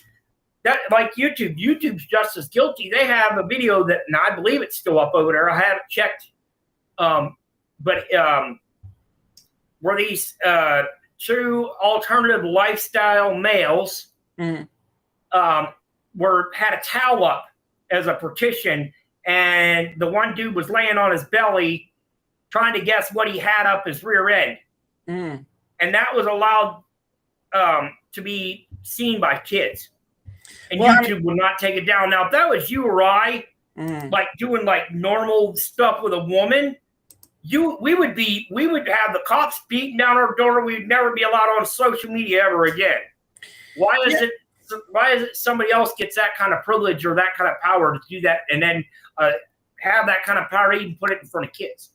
Well, I mean, they still allow naked yoga on YouTube, so it's not like it's and so it's a funny thing, because it's under the artistic nudity sort of thing for naked yoga, but you can type in naked yoga and you'll find it. Yeah, and see, that's why there's other places on the internet for stuff like that. I mean, come on now. So, like, that's my thing. Like, again, it goes back to just some stuff. It's like trying to put a square peg in a round hole. It don't belong. Yes, that speaks for a lot of things in life. Yeah, it does. But again, it's not just, again, YouTube's brought up because it's still king of the platforms, but there's still other platforms like Twitch, and of course Kick has its issues, because again, you have these things where you have these, again, Twitch is owned by Amazon straight out. There is no another globalist scumbag company that treats their employees like shit. Oh, they treat their warehouse workers like animals. Now they're trying to replace them with robots and AI. At least it cuts down on the stories of people dying on the job. Sheesh. Oh, yeah. Well, like Amazon is terrible to their employees. Yeah. They don't even fire you by a person. They fire you with a damn app. I mean, yeah. I just, I am vehemently against companies like that, whether it's Google, YouTube, or Amazon, Twitch, like any of that crap. Yeah. But definitely support Rumble, because they don't. I mean, hell, they gave Stroke hillbilly, like sacked out hillbilly like me an opportunity. I love me. Mm-hmm. Yeah, and I never had an opportunity anywhere else. Yeah, that's the best part, is that there is right now. Obviously, once it gets a bit more bigger, it's going to be more difficult, because it happens with saturation of whatever. There's already so many gamers. There's going to be so many DIYs, sorry, and all this stuff. So you kind of have to get in early. But once you get in early, you can become a progenitor of the first generation of whatever it is. Because I mean, you had a lot of people on YouTube like. Was it Captain Sparkles, Matt Pat, all these people that kind of came in when Rumble, YouTube was still on its up and coming. But at the end of the day, you had a point. If you're going to talk about, if you have the issue of being censored or being demonetized or whatever, don't complain. Keep complaining about being censored. That's why multi-platform. Yeah, if you're not on platforms like Rumble. Like your cries fall on deaf ears, because you're what you're saying is that you don't want to leave your money tit. Yeah. So you don't just don't cry to me. I don't care. You know, if you're not doing something proactive to put yourself in a better position, so you're not censored. You know, if you're not being proactive, then why do I? Yeah. Why do I care? Like, I just don't have any F's to give you. Yeah. Yeah. And it leaves people, if you're only on one platform, it leaves you unable to negotiate because you're stuck there, because they own you, or whatever platform that may be. But once you multi-platform yourself, you have more negotiating power, which a content creator kind of needs in order for other things to come to fruition. You know, right? Well, that's like, you look at Tim Pool when he won't go full on Rumble, and he openly admitted that the reason why is money. Well, and he has started multi-streaming to that and X, so he is doing that, and X, YouTube, and Rumble. But he did say it was mostly money. But he won't. But see, he admitted that he didn't want to have to do stuff just on one Rumble or one platform or whatever because of the money. I'm not a fan of Tim Pool myself, or like Steven Crowder. I'm a Dave Landau guy. Like Dave's personally invited me and my wife to his shows. You know what I'm saying? So like, I'm not a fan of Tim Pool because of like the way he did a show where he went after the 2008 arm loan victims.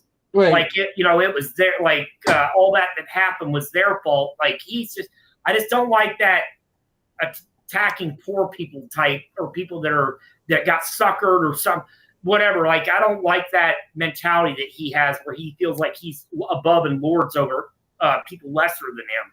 Yeah. And I don't like that. And Steven Crowder, I stopped watching him after what he did to Dave Landau. I just won't have nothing to do with him. Right, understandable. It's just I'm friends with Dave on Twitter and stuff. I mean, we DM each other, and like I said, he's invited us to the shows.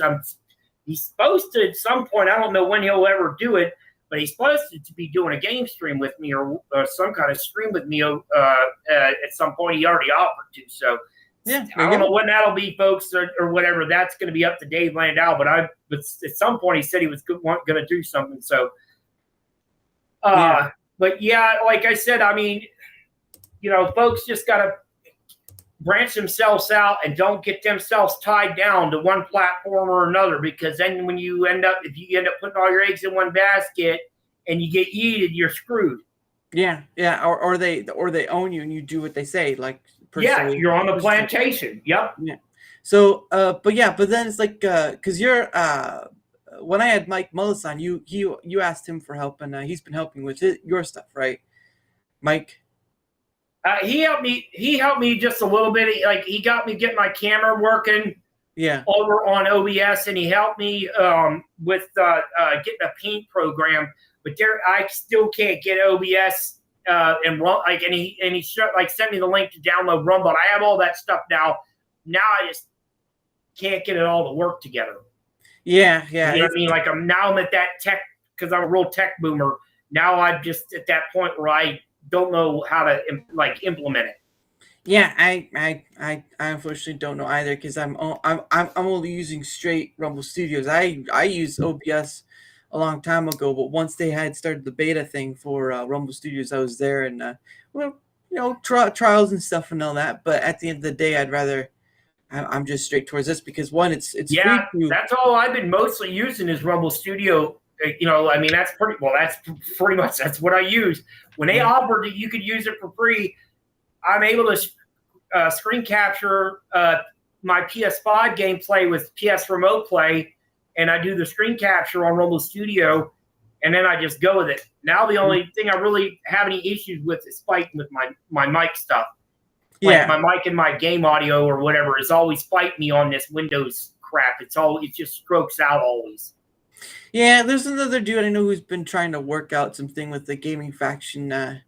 Hootenbot has been doing some testing as well for all that stuff, but he's a really good dude. He's a good old southern boy like yourself. I can't remember where he's from though. But yeah, it's it's nice when you have people from the community who you can reach out to some degree, and can lend you a hand in that. And that's great that you were able to get at least some sort of help from Mike. Because Mike, he gave me that felt like gave me a little bit of help, but now it's just a matter of trying to get it all implemented to where I can get it all working.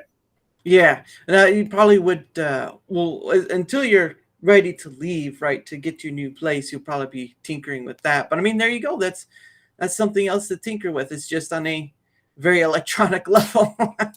Yeah, that's the part where I start to do the short circuit. So yeah, because I am not very tech savvy, so there's some things I'm good at with the computer or whatever, but when you get into that really complex stuff, trying to use programs or do things a certain way, unless there's like a big tutorial on how to do it all, or have a series of videos, to where I can like walk through step by step, then I'm screwed.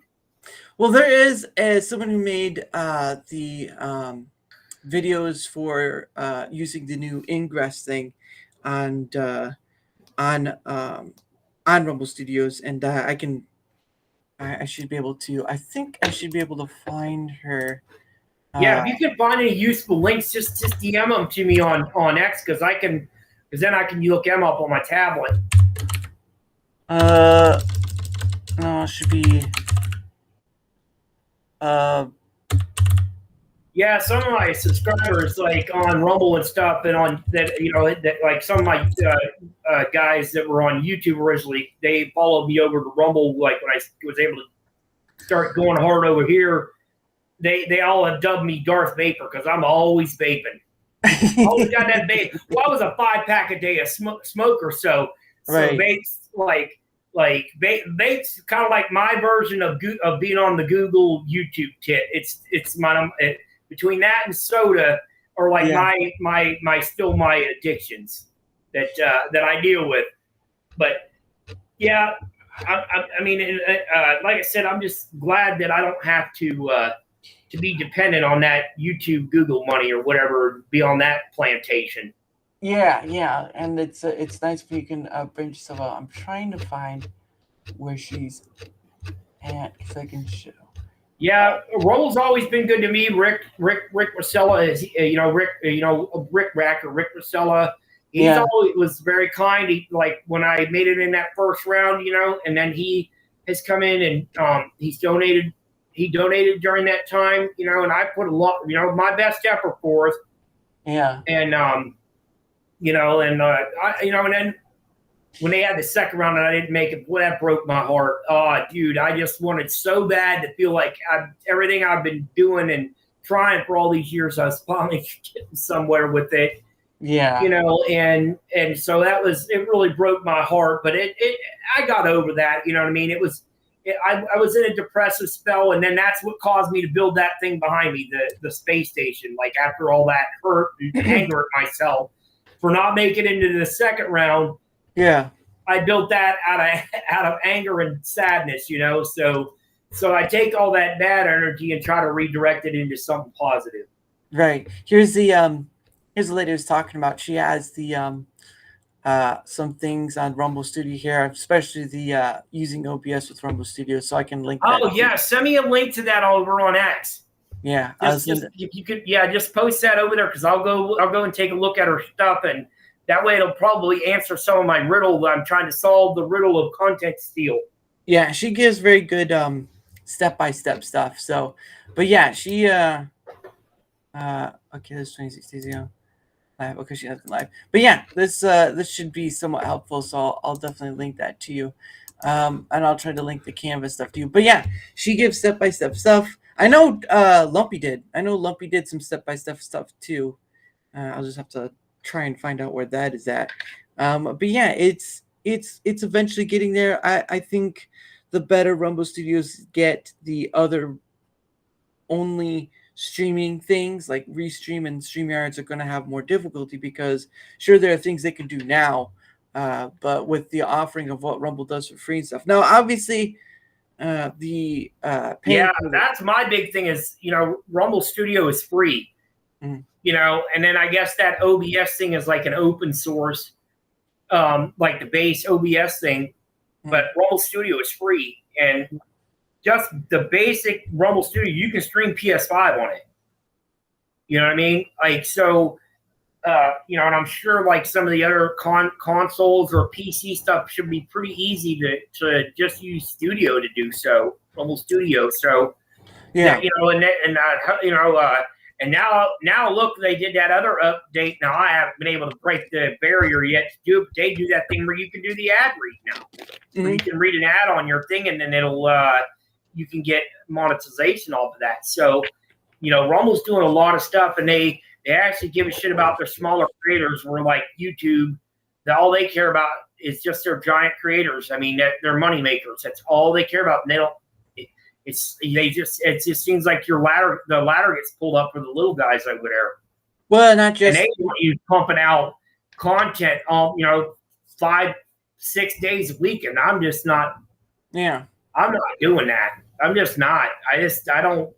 I want to be able to do this as a hobby and not as a job, and feel. And again, I'm not. You ain't gonna make me feel like I'm on the plantation. I ain't doing it. Great.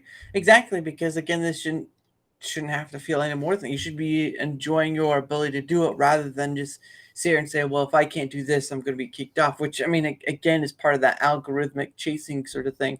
But yeah, that's so stupid. Like that whole algorithm thing, again, it just puts you on that hamster wheel. Yep. You know, and I just think that's stupid. It just, yeah, I just don't want to be a part of that. So. Understandable. At the end of the day, I think people have to make the personal choice of, you know, because again, you shouldn't, if you're going to go into creating content, whatever it may be, for fame or money, whatever, you might as well just walk out the front door. There's no point. There's really no point. You know, the most egregious thing I think YouTube ever did was when PewDiePie and Logan Paul and all that crap, when they did all that stuff where that was the start of the censorship industrial complex over there, then they made it to where like you couldn't get monetization unless you had this many subscribers, this and that. Then so they wouldn't post ads on your stuff. Then it was, oh, well, we'll still screw you over and never let you get the audience you need. But what audience you do get, we're going to run ads on your stuff and collect revenue off of it, off of your hard work. Yeah. And you'll never see anything from it as far as that goes. And that part of it right there is like the biggest thing that just makes me like nauseous about that, like that part with YouTube. And it's just like, I just don't want nothing to do with them after, like with that. Yeah. You know, we're so worried that apparently low subscriber count means you are more of a risk as far as stuff like that would need censored. But on the other hand of that, which it doesn't make sense, why are you running ads on my stuff if in the first place I couldn't get monetization because I hadn't established myself and am like a risk? Then why are you putting ads on my stuff that you get all the money from then? Yeah. Like I never understood that. It was just that part of it right there just always just grated me. Like I would rather you just not even put ads on my stuff. Well, if I ain't making money on it, you ain't making money on it.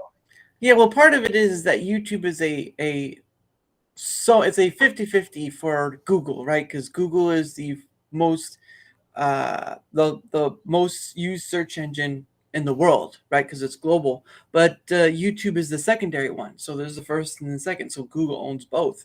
The issue of it is, though, is that it's sort of a negative in a way because it loses money, but it's a great place for mining data. That's what. Yeah. That's They're the number one. So here's a fun fact. Speaking on what you just said. Yeah. The mining and collection of your private data has surpassed oil and gas in profits. I believe it. And so you are that product. You know what I mean? Like when you go on there, you like, again, it all goes back to this plantation mindset. They just mine you for your data. They use your phone, to track you. Like if you use Google Maps to get directions, all that is you have a profile that they have on you. Every search you have, even if you go into incognito mode, which you're getting sued over, there's a lawsuit over. Like if you're doing stuff that maybe shouldn't be available to anybody because you think that it's private, like maybe doing something, watching dirty flicks or whatever. Right. That data is collected, and then they have a profile on you. Not only does Google and YouTube collect that, and then now have it and store it and have a profile, they have the government to give it to them to put in their data centers. They have like 5 or 6 of these NSA or CIA data centers, and every U.S. citizen has a profile. Why do they need that? Well, the thing of it is that just sticking with Google alone, they share with, but they don't have to share everything because Google's a superpower in its own right. It's just not regulated to the point it needs to be. Well, this is where we need things like Section 230 reforms. We need privacy reforms. And none of this where they trick you, where they make the product unusable to collect that data. And they're collecting data even when you're not on their services. Right. Like all the phones and tablets and everything else have none but Google and YouTube on them or whatever. So so they'll take the device and make it useless. Yeah. Well, and the you try to de-Google it or whatever, or you say you don't want something to be tracked and you say no, well, they'll just make the whole device not work. Yeah. Well, I mean, that's why I don't use Chrome. I use Brave for a browser, because Chrome is Google's things too. It's like that's the incognito thing you were talking about earlier. So incognito on Chrome is not incognito. So that's why you rather use Brave. Right. Like you need to use like a VPN. Like VPN will help you, a virtual private network. Because they're monetizing your private data. They sell that to data brokers. So these data brokers buy that data from Google. Right. So everything they collect on you, they sell it to these data brokers, and then obviously they sell it to the government too. So but there's regulations that should be for that. You know what I'm saying? And then there was that loss we had was it yesterday, where the Supreme Court says that the government's allowed to collude with big tech platforms. That sucked.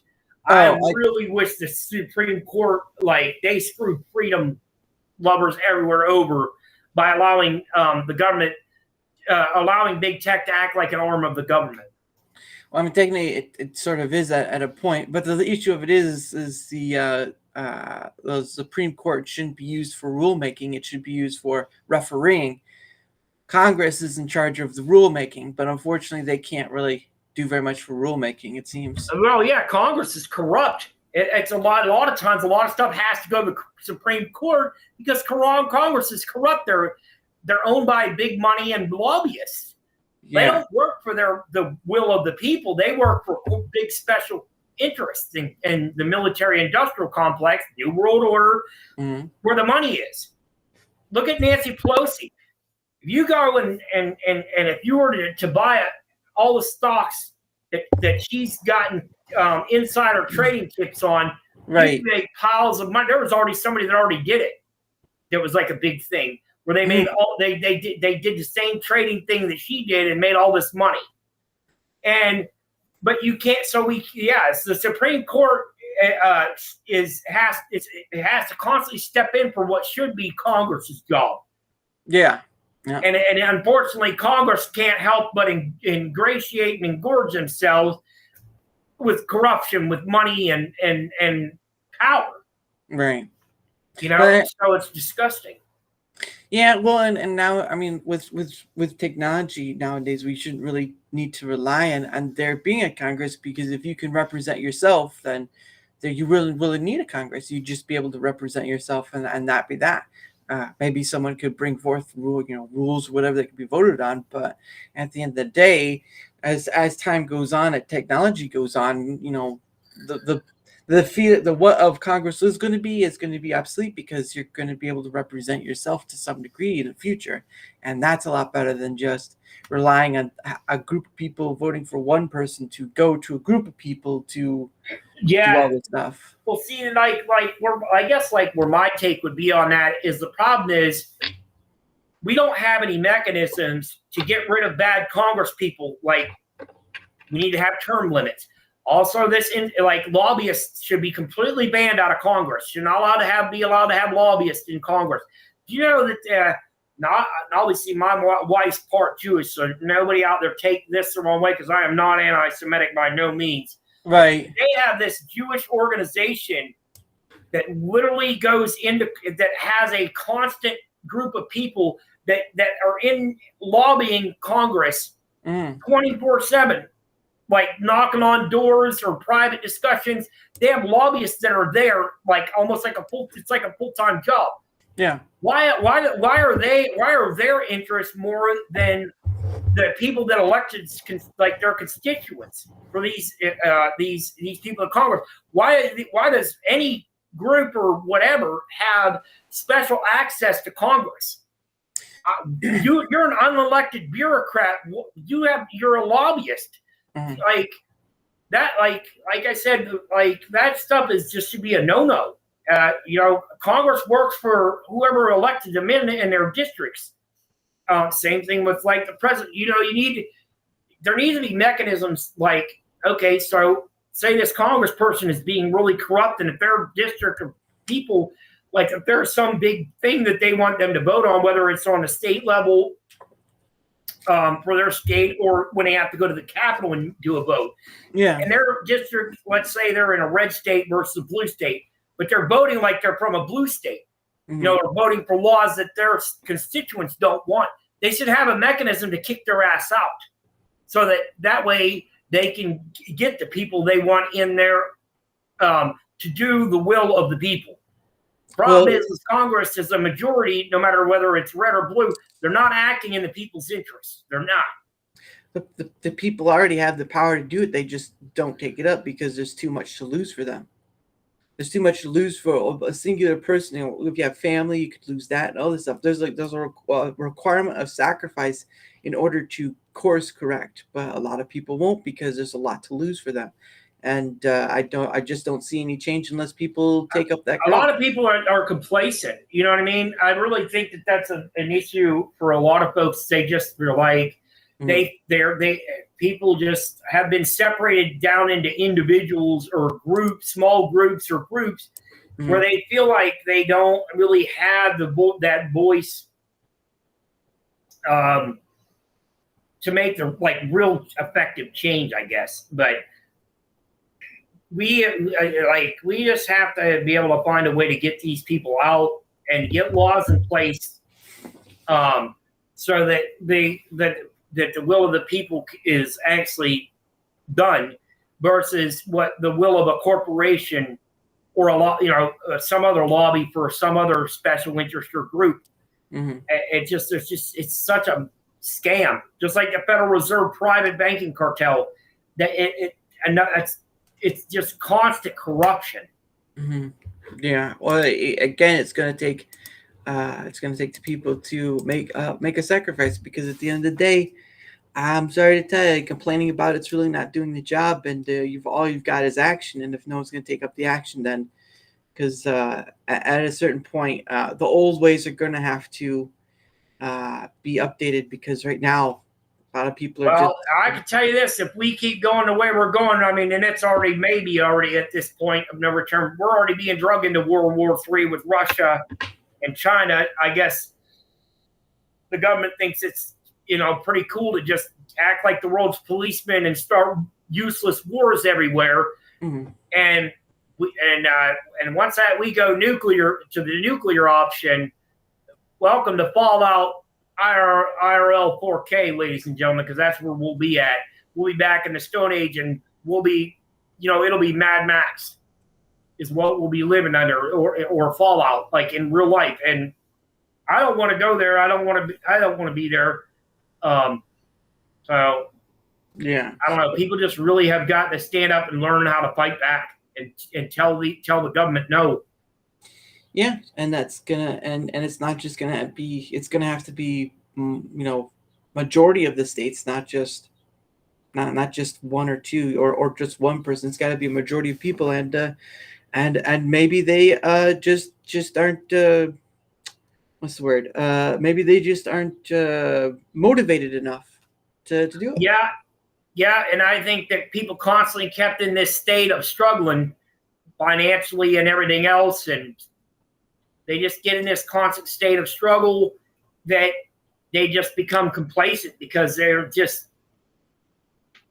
a prison that they don't even almost realize they're in this prison system, the prison planet, as what Alex Jones likes to call it, where they just are just caught in this endless loop of life because they want you in this constant state of struggle so that you won't fight back. Yeah, I mean, to be honest, you don't really have to go to prison to be it. You're already there you have to focus on work. Right, you're in the matrix is what I mean by using the prison planet reference. You're kept prisoner because you won't fight back, and you're complacent because you're so worried about where you're going to get your next meal, your next paycheck, that you don't care about anything else going on as long as whatever your needs are met.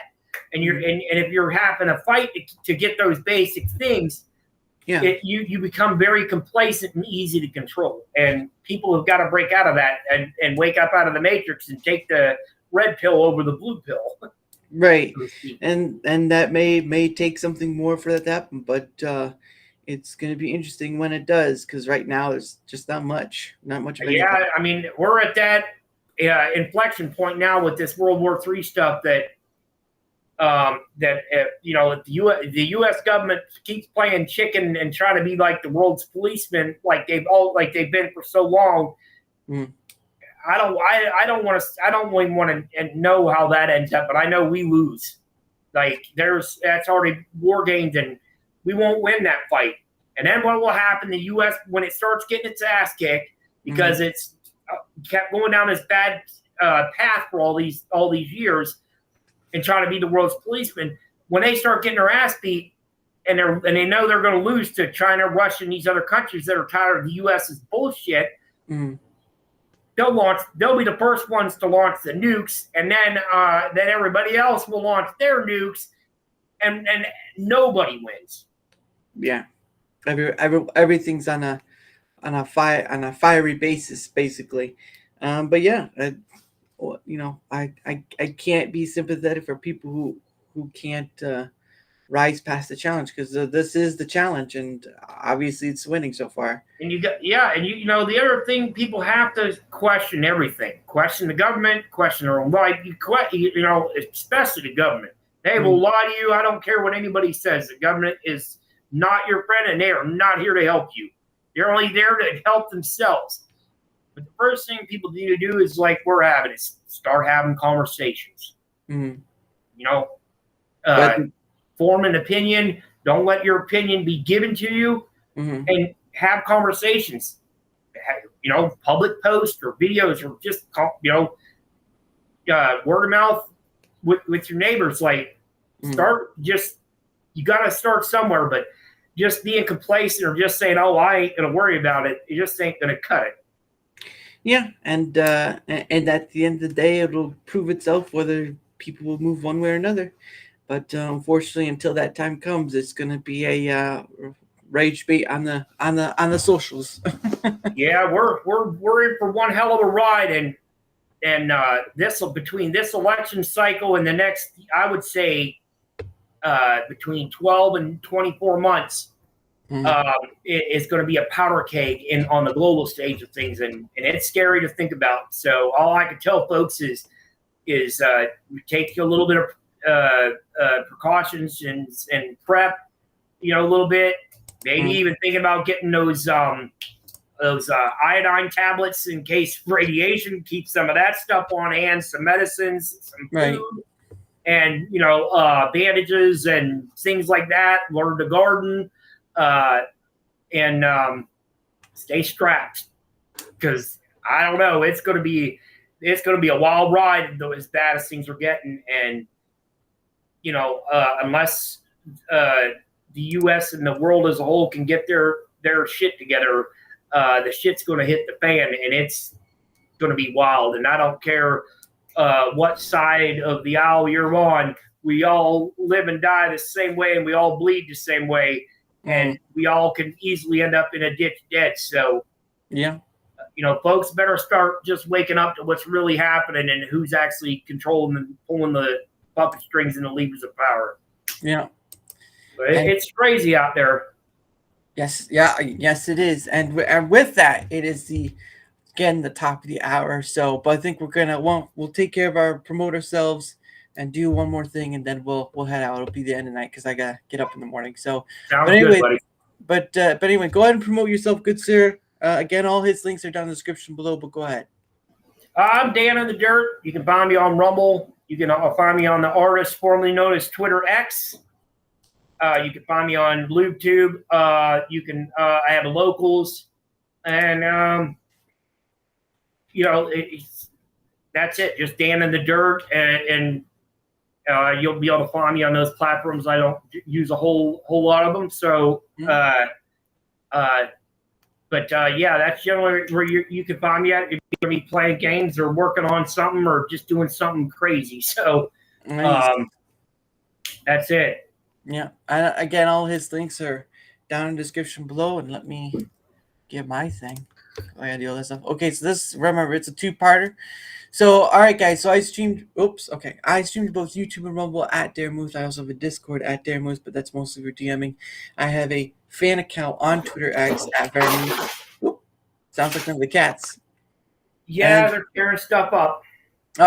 And I'll better hurry then. And then I have a email. So and it's all in the link tree down below. Again, all our links are down below. So if you guys want to have the same ability of DanintheDirt, Mike Mullis, Happy Mars, and so many other people, you can't come on. You just have to you just have to take the step through the door. Otherwise, it'll just be, will I ever or whatever. So anyway, guys, or if you don't want to do that, just leave a comment on YouTube or Rumble, and we can get started. It's not that hard.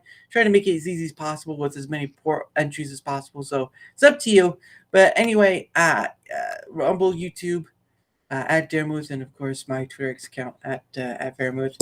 And of course, there's a two-parter because while I do on the where to go part, I do also on the engagement part. Look, guys, in order to have more people on, I've got to be seen more. And of course, it's not the fun part when you ask the same sort of thing that you've heard 1,000 other YouTubers do, right? They say share, like, and subscribe. The mantra heard throughout the world, right there. But yeah, if it's whether it's a like, whether it's a comment, whether it's a follow, or whether it's sharing it, one of it or all of it, it doesn't matter. Anything you can help with helps on the engagement factor, because again, I look forward to all the people I have on.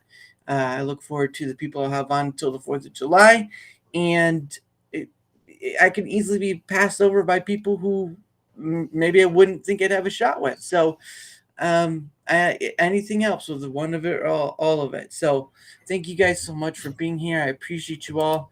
And of course, before we go, Dan, there's a game I've been starting up. It's called Questions from a Hat.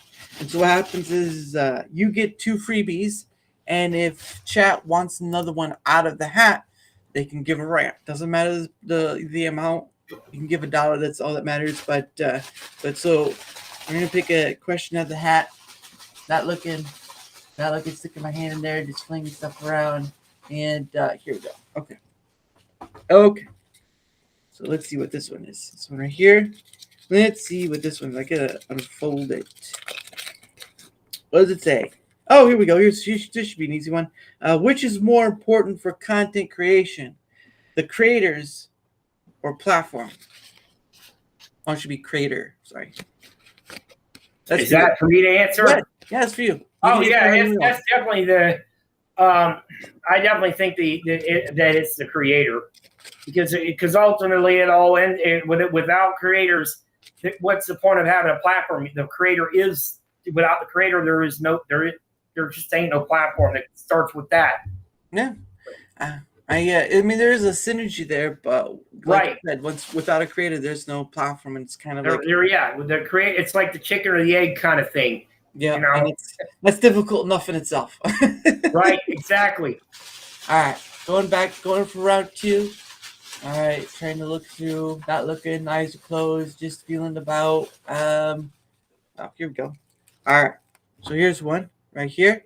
It's unopened. Last question. Oh, here we go. Here's probably a good one. You've just got $1 million tax free.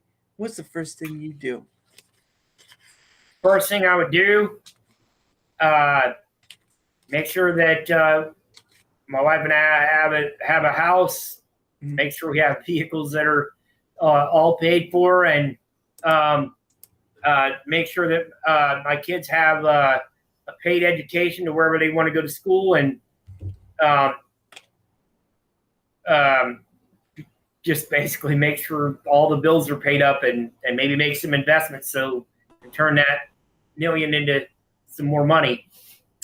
That's not a bad ordeal. You know, I mean, if you've seen the shows where people like win lottery money, they spend it on ridiculous stuff, and it's all gone by the end of it. Yeah. Now, me, ain't nobody going to know I won the lottery, but you can bet there'll be some damn signs. I'll probably have a couple of old trucks. My house will be nicer. Yeah. You know what I'm saying? Like, there'll be signs, but you ain't going to know I won that money. I'm just going to be like, I don't know what you're talking about. I'm broke. I'll be driving a Lamborghini, but I'm broke.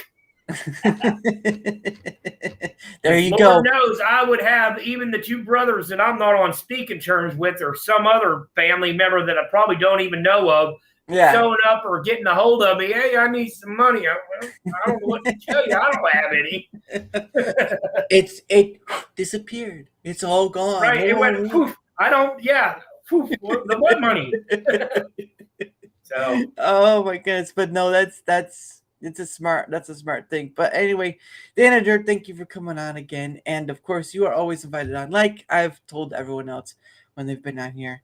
Because this is always about having a conversation about whatever. And look, we did 2 hours of it. That's pretty awesome. Yeah, we did. We talked about a lot of stuff, and I didn't feel like pressure one way or the other. I could just talk.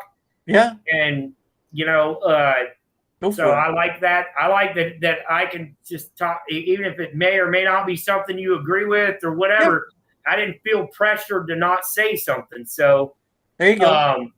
So it was pretty easy going. I like that. It just was like if I was sitting and either having a cup of coffee or a cold beer with somebody, that's it'd what be it that. was like. Yeah, that's exactly what I'm trying to do with it. Because again, this month, although it's not filled, I have a day or two still open. But there's a lot of people coming this month. Now there'll be a few weekends that'll be taken up. But I'm telling you what, everyone that's going to be coming on, some will be old, some will be new. Probably a little more new than old, but at the end of it, it's gonna be a lot of great people coming on. So I hope you guys are looking forward to. Again, there will be no pay it forward stream because it is the 4th of July.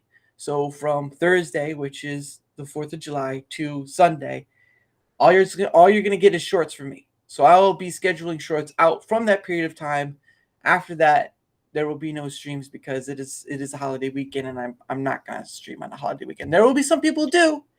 Great for them. But for me, I want a big shout out to you for coming in before. That's how we met, for donating too, for throwing a few bucks over to the channel. So that really helps. Yeah, the pay it forward stream. Yeah, I know it was one of those, but no problem. That's why I do it, is because there have been a lot of people who during that time, some don't notice, they don't say anything till later, whatever. But that's okay. It encourages people. It gives me, even though for me it's not the money aspect, it's the gesture part of it. It's like that it encourages people to keep going. So, so always think about creators and stuff that you like, folks, and even if it's just $1 or $2, if you want to throw it to them, it's a way to just like encourage them and uplift them and say, keep going. So, so just remember that doesn't, does not, the throwing a couple of bucks doesn't necessarily equate necessarily that it's about money. It's just that it's a way to show a way to say thank you and to encourage. So, yep, and no truer words can be said with that. So, again, guys. Oh, that's right. Tomorrow at tomorrow at 7 p.m. Eastern, like today, I will have on a gentleman I also met through my Pay It Forward stream, Yankee Free. I've stopped by his during my Pay It Forward streams multiple times. He's a really cool dude. I think he's a bit of a Southern himself, but he doesn't have a a southern accent, so I can't remember where he lives at.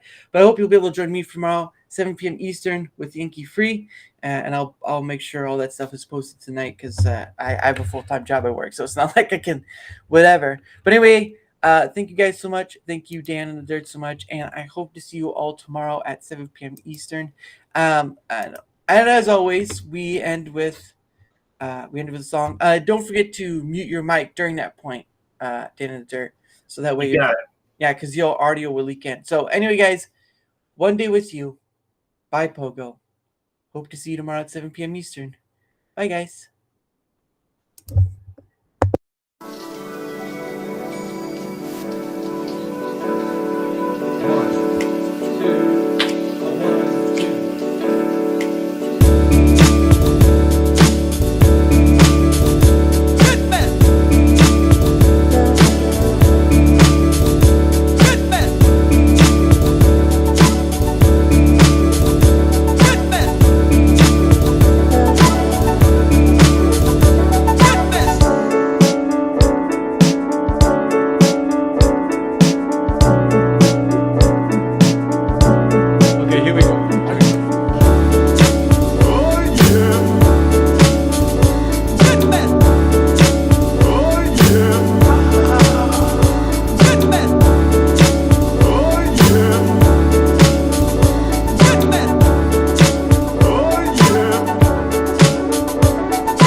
Here we go.